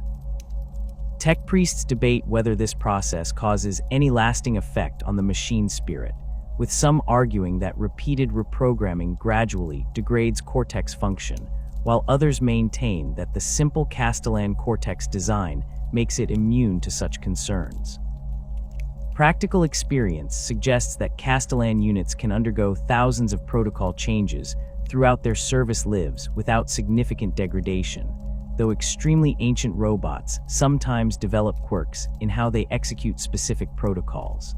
The armament configurations available for Kastelan robots reflect the design's focus on overwhelming firepower over tactical flexibility.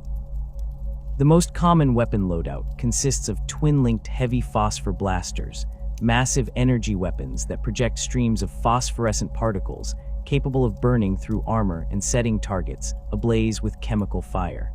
The phosphor rounds ignite upon contact with air, creating secondary fires that can spread across enemy positions and deny area to defending troops. The heavy phosphor blasters mount on the Kastelan's arms, their substantial bulk requiring the robot's reinforced frame to handle the recoil and heat generation. A Kastelan equipped with these weapons can maintain sustained fire that devastates infantry formations and damages light vehicles, the phosphor rounds creating walls of burning death that few enemies can advance through. Alternative armament includes incendiing combustors, even more devastating close-range weapons that project streams of burning promethium mixed with chemical accelerants. These weapons function as oversized flamers, capable of immolating entire squads with single bursts and clearing fortified positions through sheer thermal destruction. Kastelan units equipped with incendiing combustors typically operate in Conqueror protocol, advancing to close range where their weapons achieve maximum effect.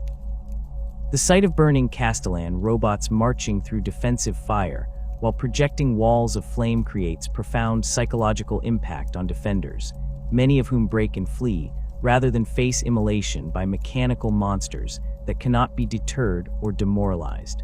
Some Kastelan units mount Kastelan fists, massive power weapons that combine physical striking power with energy field disruption. These fists serve dual purposes as both weapons and utility tools, allowing the robot to smash through obstacles, breach fortifications, or crush enemies in close combat. A Kastelan fist strike delivers force measured in tons, backed by the robot's substantial mass, and powered by the same reactor that drives its other systems. The energy field surrounding the fist disrupts molecular bonds on contact, allowing the weapon to punch through armor that might resist purely kinetic impacts. Kastelan units equipped with fists typically carry ranged weapons as well, the combination allowing them to engage at distance before closing for devastating melee attacks. The tactical deployment of Kastelan cohorts within Adeptus Mechanicus Skitarii forces follows doctrines developed over millennia of warfare. The robots serve as mobile fire support platforms and breakthrough units, their durability and firepower compensating for the relative fragility of Skitarii infantry. A typical deployment sees Kastelan units positioned to provide covering fire, while Skitarii Rangers and Vanguard advance, the robots' heavy weapons suppressing enemy positions and eliminating threats that the infantry cannot safely engage. The Kastelan's resistance to small arms fire and ability to operate in hostile environments makes them ideal for holding critical positions or anchoring defensive lines where human troops would suffer unsustainable casualties. The integration of Kastelan cohorts with Skitarii maniples requires careful coordination between the Datasmith and the Skitarii Alpha commanding the infantry. The Datasmith maintains absolute control over their robots, deciding when to reprogram protocols and which targets the Kastelan units engage. However, effective employment requires the Datasmith to coordinate these decisions with the broader tactical plan developed by the Skitarii commander.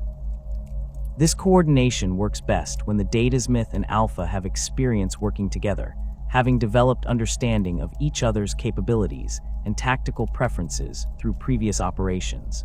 New partnerships often struggle initially as the commanders learn to synchronize their forces effectively. The effectiveness of Kastelan robots against various threat types varies significantly based on armament configuration and operational protocol. Against massed infantry, Kastelan units equipped with heavy phosphor blasters or incendiing combustors prove devastatingly effective, their weapons capable of eliminating entire squads with sustained fire. The robot's durability allows them to advance through defensive fire that would pin down or destroy infantry units, closing to ranges where their weapons achieve maximum effect. The mechanical precision of Kastelan targeting systems means that every shot finds its mark, the machine's spirits calculating firing solutions without the hesitation or error that affects even highly trained human soldiers. Against armored vehicles, Kastelan effectiveness depends heavily on weapon loadout. Heavy phosphor blasters can damage light vehicles and suppress crew-served weapons, but they struggle against heavy armor. Kastelan fists prove more effective in anti-armor roles, capable of crushing through vehicle hulls and ripping apart mechanical systems through brute force. However, the Kastelan's relatively slow movement speed means that fast-moving vehicles can often avoid close combat, forcing the robots to rely on their ranged weapons. Some Forge worlds have developed specialized Kastelan variants mounting heavier anti-armor weapons, though these remain relatively rare compared to standard configurations. The Kastelan's performance against Xeno's threats has been extensively documented across millennia of warfare. Against Orc hordes, the robots excel at creating killing zones that even the most frenzied greenskins struggle to cross. The combination of heavy firepower and mechanical durability allows Kastelan units to hold positions against Orc charges that would overwhelm human defenders through sheer weight of numbers. The Orc's preference for close combat plays into the Kastelan's strengths, as the robots can absorb tremendous punishment while methodically eliminating attackers. However, Orc technology's unpredictable nature sometimes produces weapons capable of damaging even heavily armored Kastelan units, and the greenskins' natural resistance to morale effects means they will continue attacking robots long after human opponents would have broken. Tyrannid swarms present different challenges for Kastelan deployment. The bioform's ability to rapidly adapt to threats means that tactics effective against one Tyrannid attack may fail against the next, as the hive mind adjusts its approach. Kastelan heavy phosphor blasters prove particularly effective against smaller Tyrannid organisms, the burning phosphor creating barriers that even fearless bioforms hesitate to cross. However, larger Tyrannid creatures can often withstand Kastelan firepower long enough to close to melee range, where their bioweapons and massive strength threaten even the robot's heavy armor. The Tyrannid's tendency to attack in overwhelming numbers can saturate Kastelan defensive fire, allowing some organisms to reach the robots despite heavy casualties. Chaos forces present unique threats to Kastelan cohorts due to their employment of scrapcode weapons and demonic corruption. The simplified Kastelan Cortex design provides some protection against scrapcode compared to more sophisticated robot patterns, but no machine spirit is completely immune to warp-tainted code. Datasmiths operating near chaos forces maintain constant vigilance for signs of Cortex corruption, performing frequent neural audits and immediately shutting down any robot showing anomalous behavior. The presence of demons on the battlefield creates additional complications, as these warp entities can sometimes possess or corrupt Kastelan units despite the robot's mechanical nature. Tech priests have developed specific blessing rituals and warding protocols intended to protect Kastelan machine spirits from demonic influence, though the effectiveness of these measures remains inconsistent. The maintenance requirements for Kastelan robots, while less demanding than those of older Battle-Automata patterns, still represent significant logistical commitments for Mechanicum forces.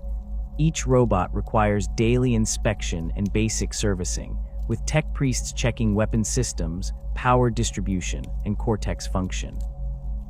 The simplified design means that many maintenance tasks can be performed by lower-ranking tech priests or even properly trained servitors, reducing the demand for scarce senior specialists. Major repairs and Cortex maintenance still require ordained tech priests with specific Cybernetica training, but routine upkeep can be handled by personnel with more general technical expertise. The armor plating that gives Kastelan robots their remarkable durability requires regular inspection and replacement as battle damage accumulates. Unlike the sophisticated armor configurations of older patterns, Kastelan armor plates can be manufactured on most Forge worlds without requiring exotic materials or lost manufacturing techniques. This availability of replacement parts contributes significantly to the pattern's continued widespread use, as Forge worlds can maintain their Kastelan cohorts without depending on rare components from distant sources. Battle-damaged robots can often be restored to full function within weeks, rather than the months or years required to repair more complex automata. The Kastelan's weapon systems similarly benefit from relative simplicity compared to older patterns. Heavy phosphor blasters and incending combustors use established technology that the Mechanicum understands well and can manufacture reliably. While these weapons lack the exotic capabilities of darkfire cannons or graviton weapons, their reliability and maintainability make them practical choices for sustained military operations. A Kastelan cohort can maintain combat effectiveness through extended campaigns, as long as ammunition and basic maintenance supplies remain available. whereas older robot patterns often required specialized support that limited their operational deployment. The Forge worlds that produce Kastelan robots in the 41st millennium maintain manufacturing capacity that, while reduced from historical peaks, continues to output new units at rates unmatched by any other Battle-Automata pattern. Mars itself produces several dozen Kastelan units annually, with other major Forge worlds like Metallica, Ryza, and Graia contributing additional numbers.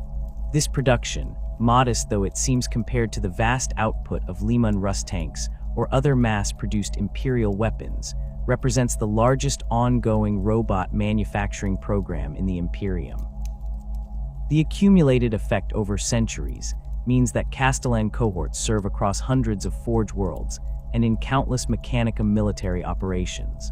The political implications of Kastelan prevalence within the Mechanicum hierarchy reflect ongoing debates about the proper role of Battle-Automata in Imperial warfare.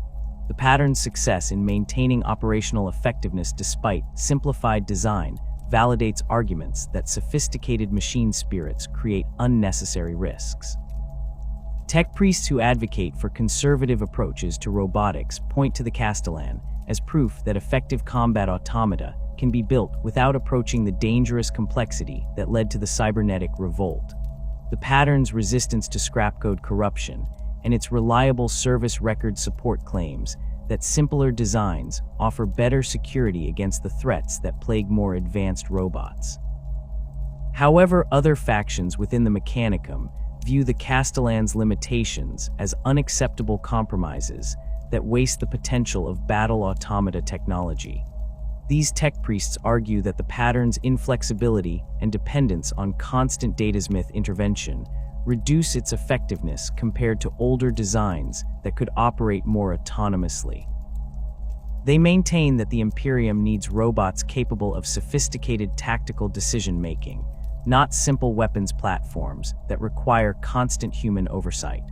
The debate continues across Forge World Councils and Mechanicum conclaves, with neither side able to definitively prove their position given the limited data available from the few remaining older pattern robots. The future of Kastelan production and deployment remains subject to the same resource constraints and knowledge erosion that affect all Mechanicum manufacturing.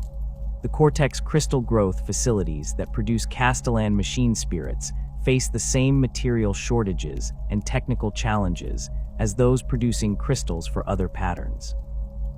The specialized knowledge required to awaken and program Kastelan Cortexes continues to concentrate in fewer hands as experienced datasmiths die, without training sufficient replacements. Yet the pattern's relative simplicity and the Mechanicum's extensive experience with its production suggest that Kastelan robots will continue serving the Imperium long after the last Castellax or Thanatar falls silent, their blocky forms marching across battlefields as living reminders of technologies that humanity can still maintain even if it can no longer fully understand them. The theological divide between servitors and true robots cuts to the heart of the Mechanicum's relationship with artificial intelligence and represents one of the most fundamental debates within the Cult Mechanicus. The servitor, that grotesque fusion of lobotomized human flesh and mechanical components, occupies a peculiar position in Mechanicum doctrine. It is simultaneously a sacred tool blessed by the Omnissiah and a grim reminder of humanity's fall from the technological heights of the Dark Age. The servitor's human components, reduced to biological processors stripped of higher consciousness, provide capabilities that purely mechanical systems struggle to replicate while avoiding the existential threat posed by true artificial intelligence. This compromise solution emerged from the ashes of the cybernetic revolt and solidified during the Horus Heresy, when scrapcode corruption demonstrated the vulnerability of sophisticated machine spirits to hostile manipulation. The production of servitors begins with acquisition of suitable human stock. The Mechanicum draws from multiple sources, each carrying different theological implications within the cult's complex hierarchy of beliefs. Criminals sentenced to servitorization represent the most straightforward category, their transformation serving as both punishment and redemption through service to the machine god. failed space marine aspirants whose bodies rejected the gene seed modifications but survived the process provide another source, their enhanced physiology making them valuable base material for heavy-duty servitor conversions. Industrial accidents on Forge worlds generate a steady supply of workers whose injuries leave them unable to continue normal labor, but whose bodies remain suitable for augmentation. Some Forge worlds maintain agreements with planetary governors to purchase individuals from the general population, transactions that skirt the edges of what Imperial law technically permits, but which the Mechanicum justifies through theological necessity. The lobotomization process that transforms a human into a servitor base involves precise surgical intervention into the brain's higher functions. Tech priests performing these procedures must destroy enough neural tissue to eliminate independent thought and personality while preserving the basic cognitive functions required for the servitor's intended tasks. The surgery requires extensive knowledge of human neuroanatomy, though the Mechanicum's understanding remains largely empirical rather than theoretical. The tech priests know which brain regions to ablate to produce desired results, but their comprehension of why these specific interventions work has degraded significantly from Dark Age knowledge.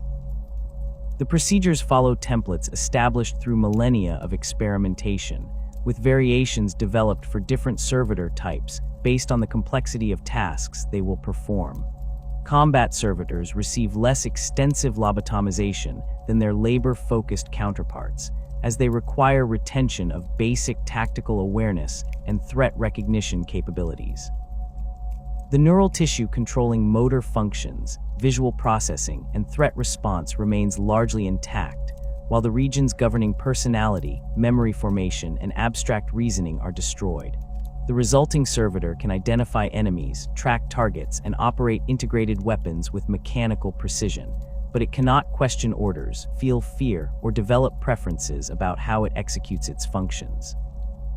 The biological components provide processing capabilities that would require sophisticated Cortex crystals to replicate mechanically, while the lobotomization ensures the servitor remains safely incapable of the kind of autonomous behavior that might lead to artificial intelligence emergence. The mechanical augmentations integrated into servitor bodies vary enormously based on intended function and the Forge world's manufacturing capabilities. Basic labor servitors receive relatively simple modifications, reinforced skeletal structures to handle heavy loads, additional limbs for specialized tasks, and direct neural interfaces that allow tech priests to issue commands through electromagnetic transmission. Combat servitors undergo more extensive reconstruction, their bodies essentially rebuilt around integrated weapon systems. Heavy bolters, plasma guns, or other weapons replace one or both arms, their ammunition feeds and power supplies integrated directly into the servitor's torso. Targeting systems connect to the servitor's visual cortex, allowing the biological brain to aim and fire the weapons with precision that approaches or exceeds trained human soldiers. The theological justification for servitor use rests on the distinction between biological and mechanical consciousness. The Mechanicum maintains that the human brain, even when reduced to a lobotomized fragment, retains a connection to the soul that purely mechanical systems lack. This soul fragment, however diminished, provides protection against certain forms of corruption that threaten robot cortexes. Scrap code designed to subvert crystalline matrices often fails when confronted with organic neural tissue, the biological processing pathways proving incompatible with code written for mechanical systems. Demonic possession similarly struggles against servitor wetware, as the remnant soul apparently resists complete takeover in ways that machine spirits cannot. These practical advantages reinforce theological arguments that servitors represent the machine god's intended solution to the problem of creating obedient automated workers. The debate within the Mechanicum regarding servitor ethics reveals deep philosophical divisions that rarely surface in official doctrine, but simmer constantly beneath the organization's unified facade. Conservative factions argue that servitorization represents merciful redemption, transforming criminals and the injured into useful servants of the Omnissiah, rather than leaving them to waste in prisons or die from their wounds. These tech priests view the process as spiritually beneficial, claiming that service as a servitor allows the individual's soul to achieve grace through labor that benefits humanity and honors the machine god. The servitor's lack of consciousness becomes a blessing in this interpretation, freeing them from the suffering and doubt that plague fully conscious humans. Progressive elements within the Mechanicum express discomfort with servitor production, though they rarely voice these concerns openly given the practice's deep entrenchment in Mechanicum operations. These tech priests question whether the destruction of human consciousness can truly be justified by practical necessity, arguing that the Mechanicum's dependence on servitors represents moral compromise born from technological failure. If the cult possessed sufficient understanding to create safe, reliable robots, they argue, the need for servitors would disappear entirely. The continued use of lobotomized humans thus serves as constant reminder of the Mechanicum's fallen state, its inability to reclaim the heights of Dark Age technology, forcing it to employ methods that more advanced civilizations would find abhorrent. The practical advantages of servitors over pure robots extend beyond corruption resistance to encompass manufacturing efficiency and resource allocation. A forge world can produce hundreds of servitors in the time required to manufacture a single battle automaton, using materials and facilities that already exist for other purposes. The human bodies come from sources that require no specialized infrastructure to obtain, while the mechanical components use standard Mechanicum technology that any forge world can manufacture. The biological processing provided by the servitor's brain eliminates the need for Cortex crystals, those difficult-to-grow matrices that represent the primary bottleneck in robot production. A tech priest overseeing servitor production needs competence in surgery and basic augmentation, rather than the rare expertise required for Cortex crystal cultivation and machine spirit awakening. The control systems for servitors operate through fundamentally different principles than those governing Battle-Automata.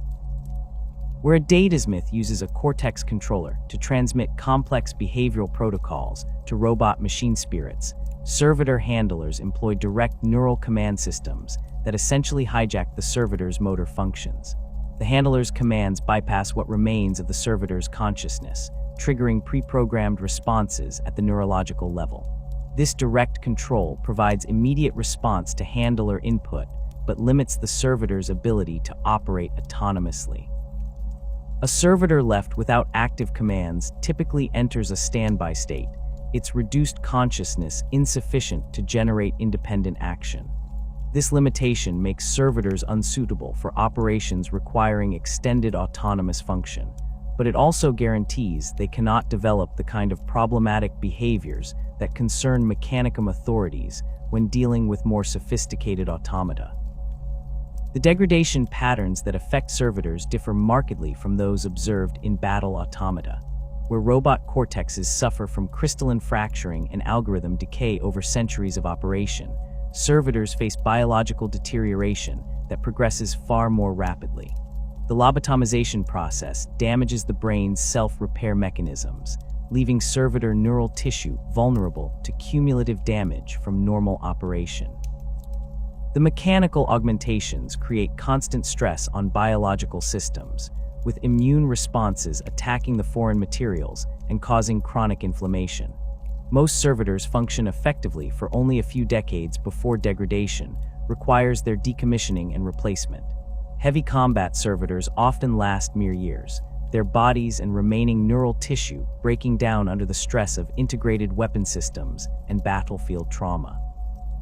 The Mechanicum's servitor maintenance protocols reflect this rapid degradation through emphasis on replacement rather than long-term care.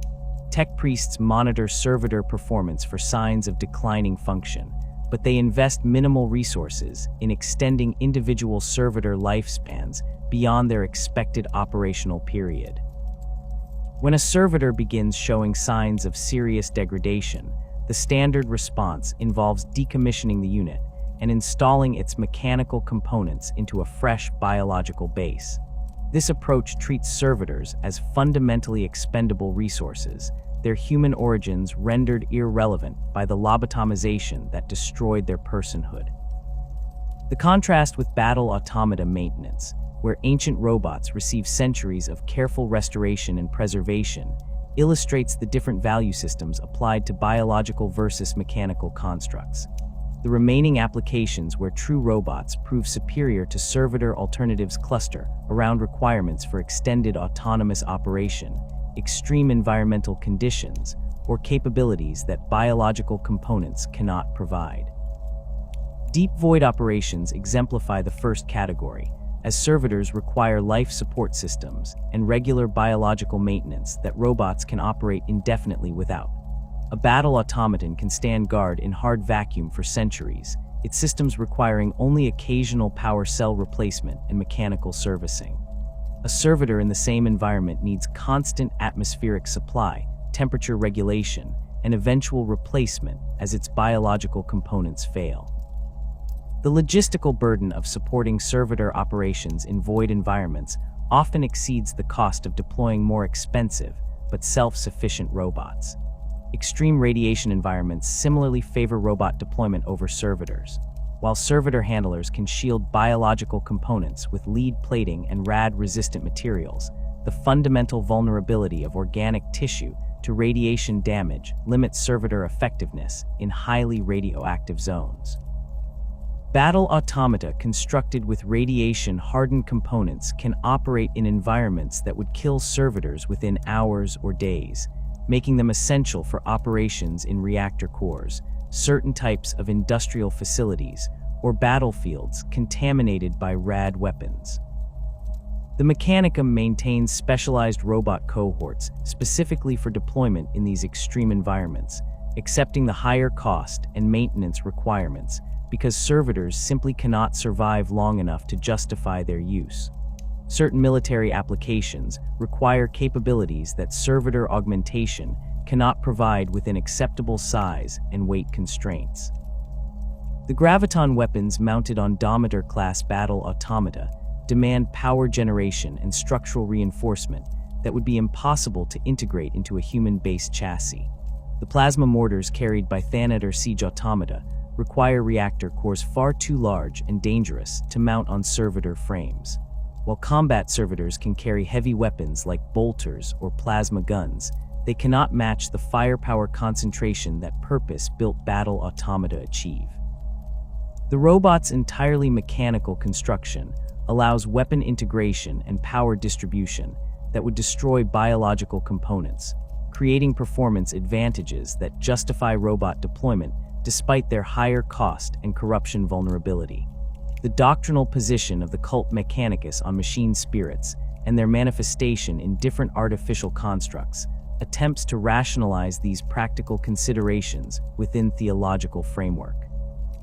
The official doctrine maintains that machine spirits exist on a spectrum of complexity and capability, with different types of constructs housing different grades of spiritual essence. The simple machine spirits inhabiting basic tools and weapons represent the lowest tier, possessing minimal awareness and no capacity for independent function. Servitor machine spirits occupy a middle position, their hybrid nature combining diminished human soul fragments with mechanical components in ways that create limited but functional consciousness. Battle automata machine spirits represent the highest tier of permitted artificial consciousness, sophisticated enough to perform complex tasks, but constrained by behavioral protocols and cortex limitations that prevent true sapience. This hierarchical model allows the Mechanicum to justify continued use of both servitors and robots while maintaining absolute prohibition against artificial intelligence. The doctrine draws sharp distinctions between machine spirits that serve faithfully within their design parameters and the forbidden artificial minds that possess genuine consciousness and free will.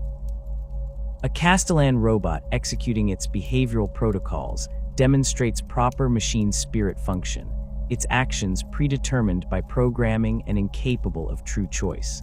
A servitor following neural commands from its handler similarly operates within acceptable bounds, its biological components providing processing capability without enabling independent thought.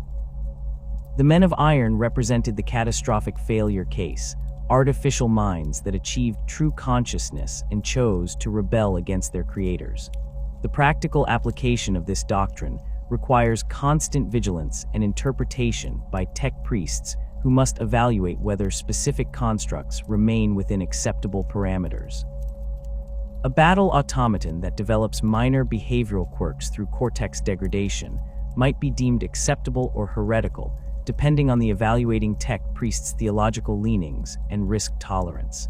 A servitor that begins showing signs of retained consciousness beyond what lobotomization should allow creates theological crisis requiring immediate intervention and likely decommissioning.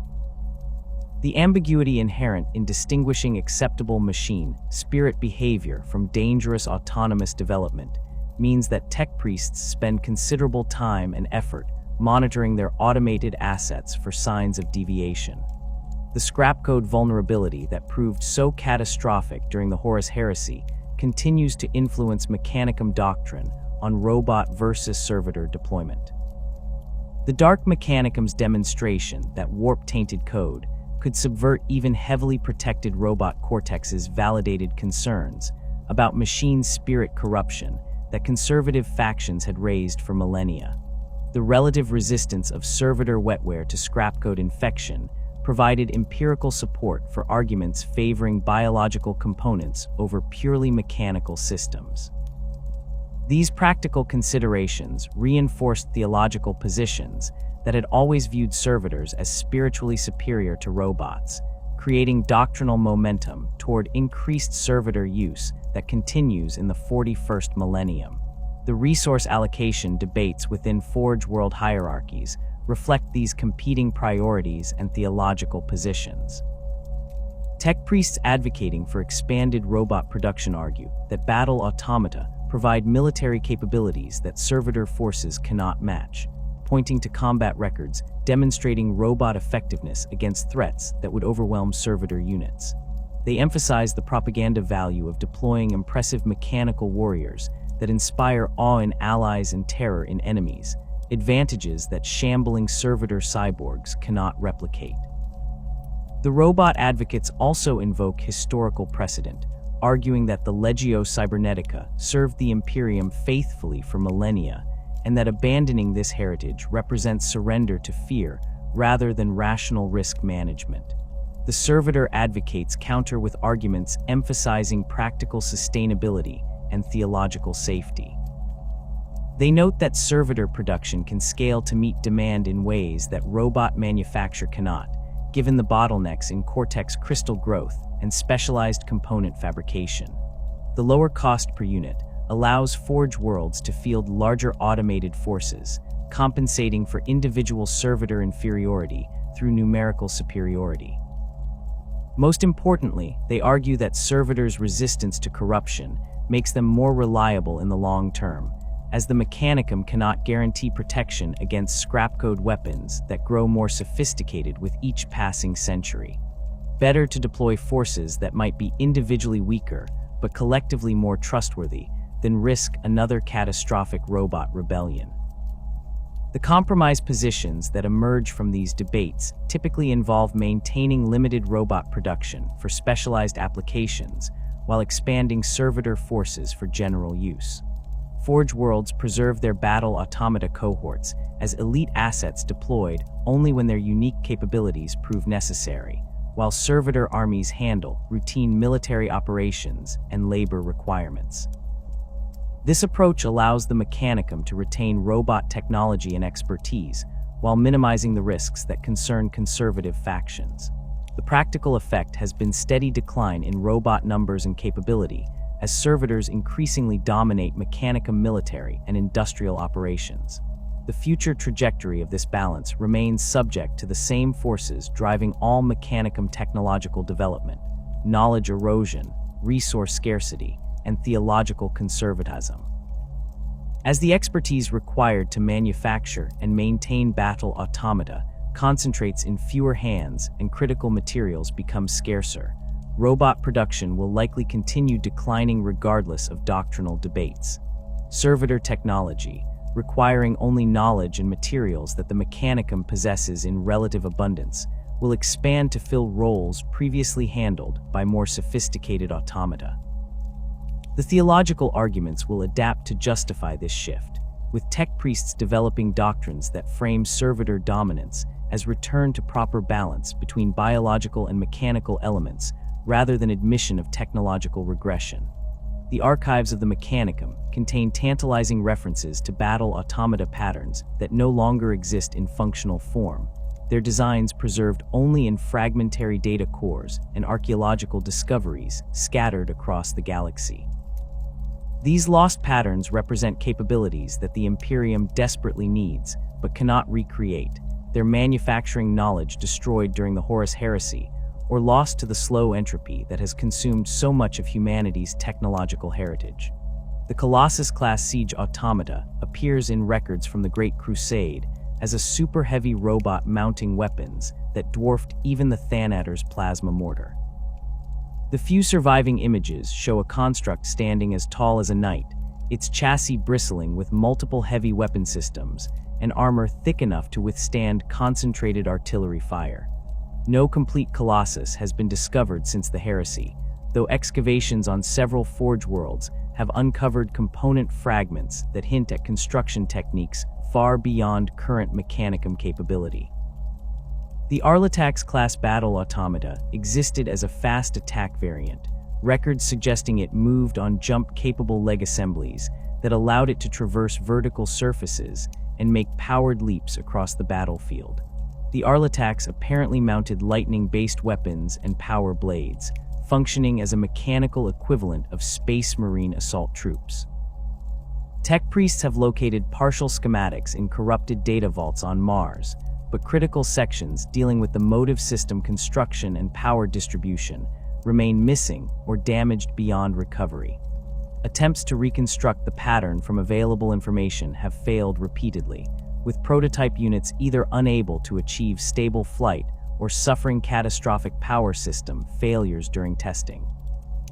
The knowledge of how to balance the complex requirements of jump-capable movement with weapon systems and armor protection has been lost completely.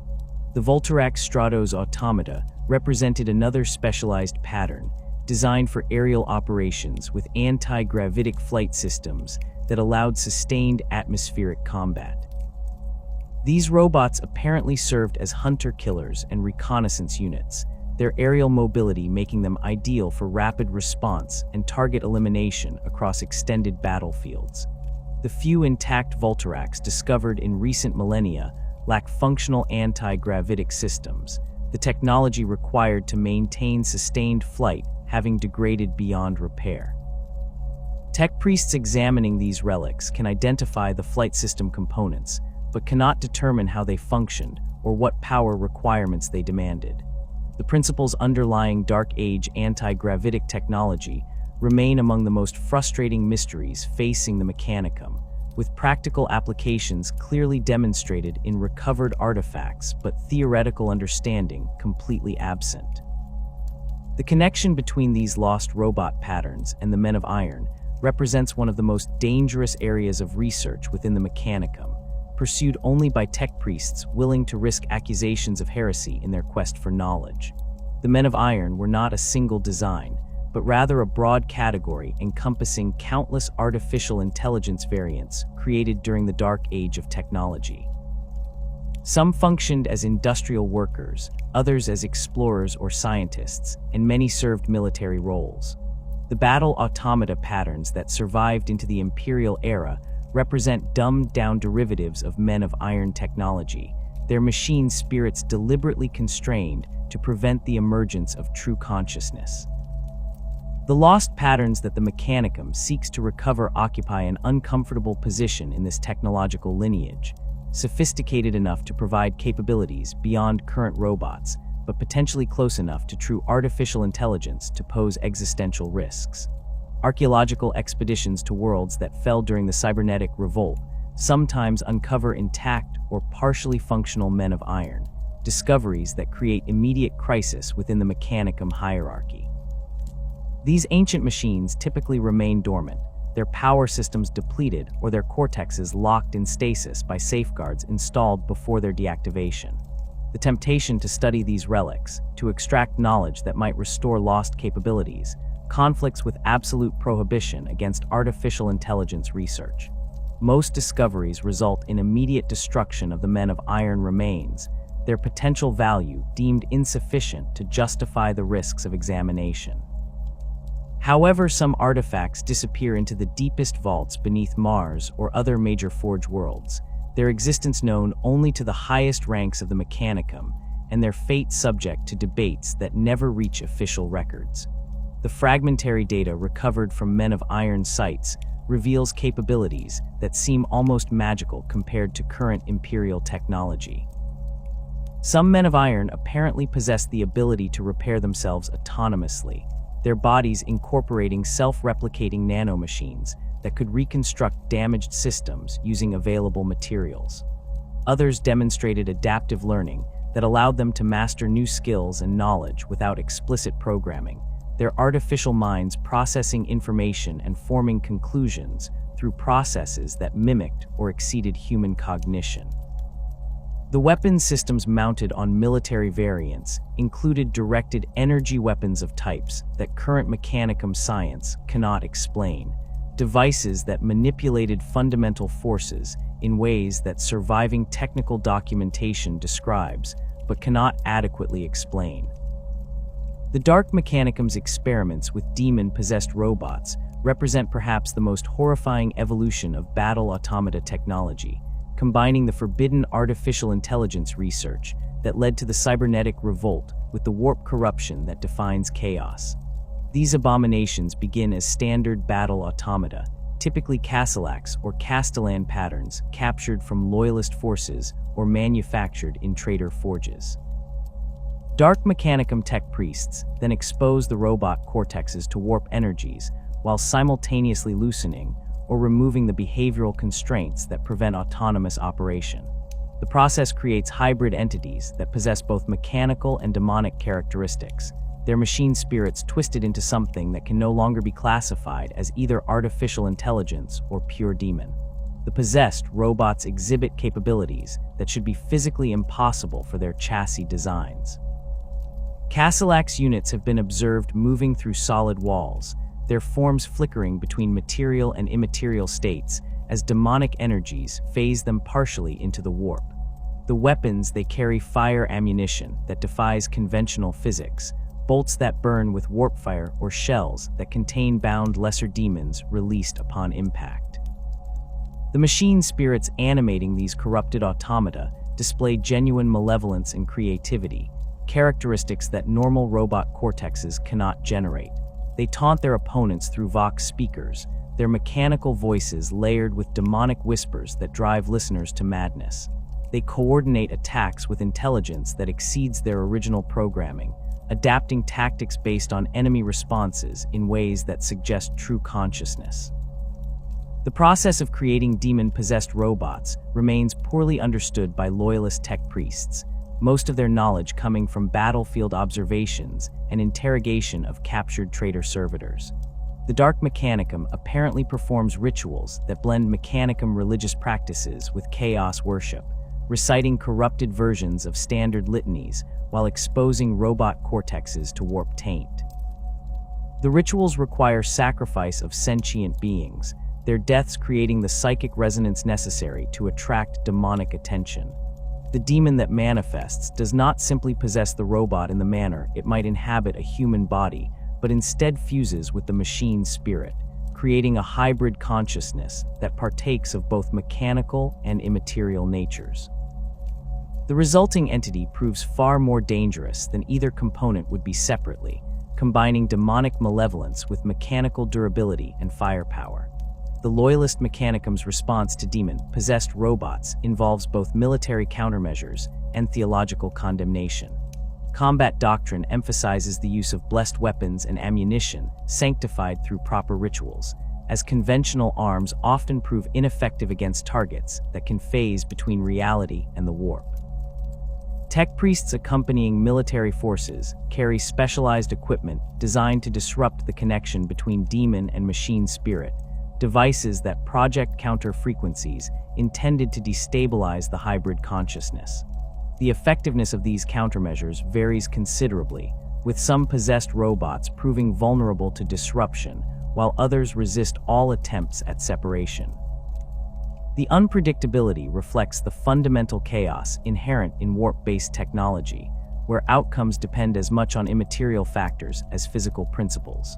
The theological implications of demon-possessed robots occupy considerable attention among Mechanicum scholars who specialize in combating chaos corruption.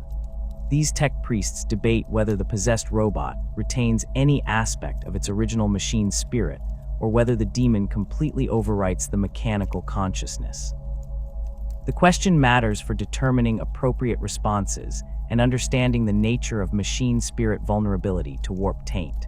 If the original machine spirit survives in some form, then exorcism rituals might theoretically restore the robot to loyal service. If the demon completely destroys or consumes the machine spirit, then the robot is lost irretrievably and must be destroyed. The available evidence suggests the latter scenario occurs more commonly, though rare cases hint at machine spirits that resist complete consumption and maintain some degree of separate identity within the possessed construct. The explorator fleets of the Adeptus Mechanicus maintain constant search for standard template construct fragments that might contain robot construction data, their ships ranging across the galaxy in pursuit of archaeological sites and lost human colonies where such knowledge might survive. These expeditions represent the Mechanicum's primary hope for recovering lost manufacturing techniques and restoring Battle-Automata capabilities to their former heights.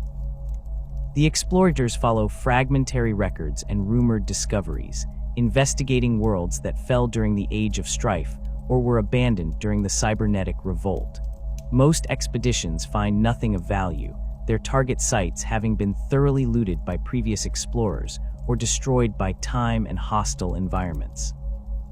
The rare successful discoveries that do yield STC data typically contain information about mundane technologies rather than the sophisticated robot patterns the Mechanicum seeks. The risks facing explorator expeditions extend far beyond simple environmental hazards or hostile xenos.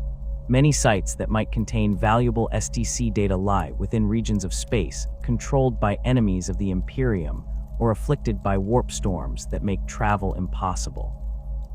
The worlds that survived the Cybernetic Revolt often did so by completely destroying their robot populations and all associated manufacturing data, meaning that sites most likely to have witnessed advanced automata are also most likely to have systematically purged all records of their construction. The few locations where intact data might survive frequently prove to be traps, either literally in the form of defensive systems still functioning after millennia, or strategically as competing factions race to claim the same discoveries. The explorator fleet that located the Palomar STC fragment in the 38th millennium discovered partial manufacturing data for a Battle-Automata pattern designated Conqueror-class, distinct from the behavioral protocol of the same name used in Kastelan Robots. The fragment contained approximately 30% of the complete design specifications, enough to reveal that the Conqueror represented a medium-weight assault automaton mounting plasma-based weapons and enhanced armor. The Mechanicum spent decades attempting to reconstruct the missing portions through extrapolation and analysis of similar patterns, but the reconstructed design proved unstable during testing. 3 prototype units suffered catastrophic failures that killed their testing crews and destroyed the workshop facilities. The project was abandoned after the Fabricator General of Mars declared that attempting to reconstruct incomplete STC data constituted unacceptable risk of creating flawed machine spirits that might develop into artificial intelligence. The discovery of apparently intact STC databases creates even more complex challenges, as the Mechanicum must verify authenticity before risking use of potentially corrupted data. The Dark Mechanicum has been known to plant false STC fragments designed to spread scrap code or introduce subtle flaws into Mechanicum manufacturing processes. These corrupted templates appear legitimate on initial examination, their technical specifications conforming to expected patterns, and their authentication codes matching known SDC formats. Only after implementation do the hidden corruptions manifest, sometimes years or decades after the compromised data has been integrated into Forge World production systems. The resulting damage can devastate entire manufacturing chains, with corrupted templates spreading errors through interconnected systems, until vast portions of a Forge World's output becomes unreliable. The verification protocols that the Mechanicum employs to authenticate SDC discoveries have become increasingly stringent over the millennia, with multiple layers of analysis and testing required before any new data can be approved for use. Tech priests examine the physical media containing the data, analyzing material composition and manufacturing techniques to verify age and origin. The data itself undergoes bit-by-bit comparison against known authentic SDC fragments, checking for consistency in formatting and structure. Test implementations in isolated systems allow observation of the technology's function without risking contamination of main production facilities. Even after passing all these checks, new SDC data typically remains classified as provisional for decades, while Forge Worlds monitor for any sign of hidden corruption or unexpected behaviors. The political dimensions of SDC discoveries add further complications to an already complex process.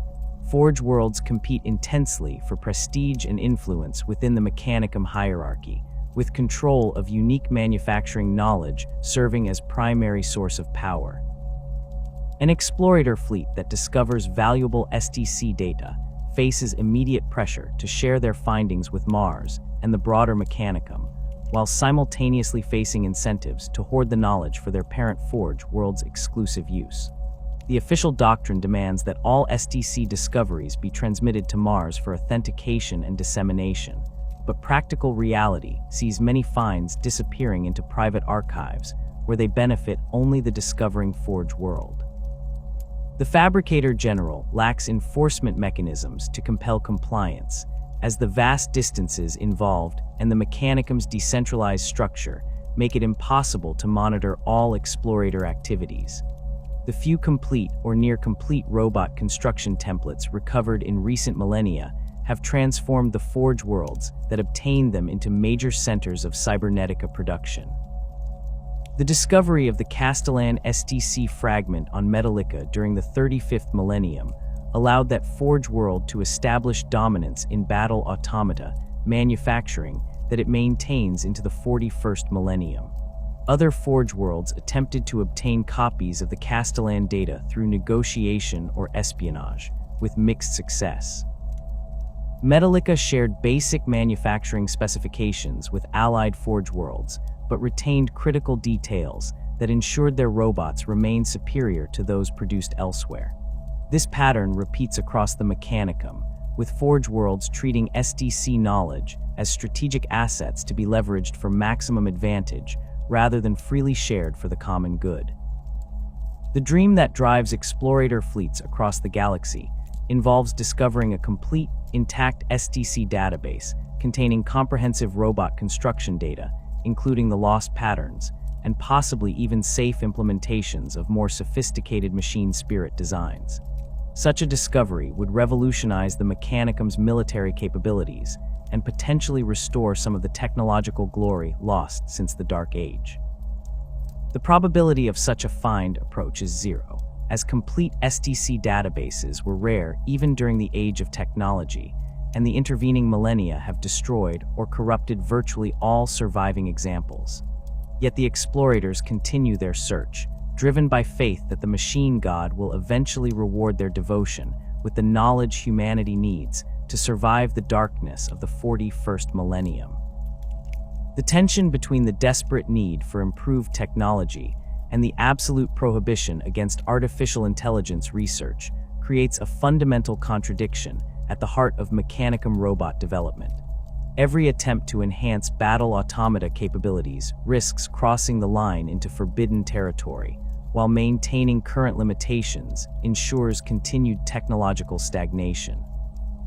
The tech priests who work with Battle-Automata daily understand this dilemma intimately, watching their robots struggle with tactical situations that more sophisticated machine spirits could handle easily, while knowing that granting such sophistication might recreate the conditions that led to the cybernetic revolt.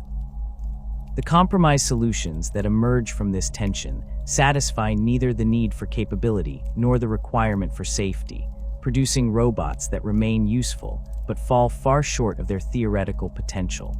The future of Imperial robot technology rests ultimately on the Mechanicum's ability to recover lost knowledge while avoiding the catastrophic mistakes of the past. The Battle-Automata that march across 41st millennium battlefields represent shadows of what humanity once achieved, their capabilities constrained by fear and ignorance in equal measure.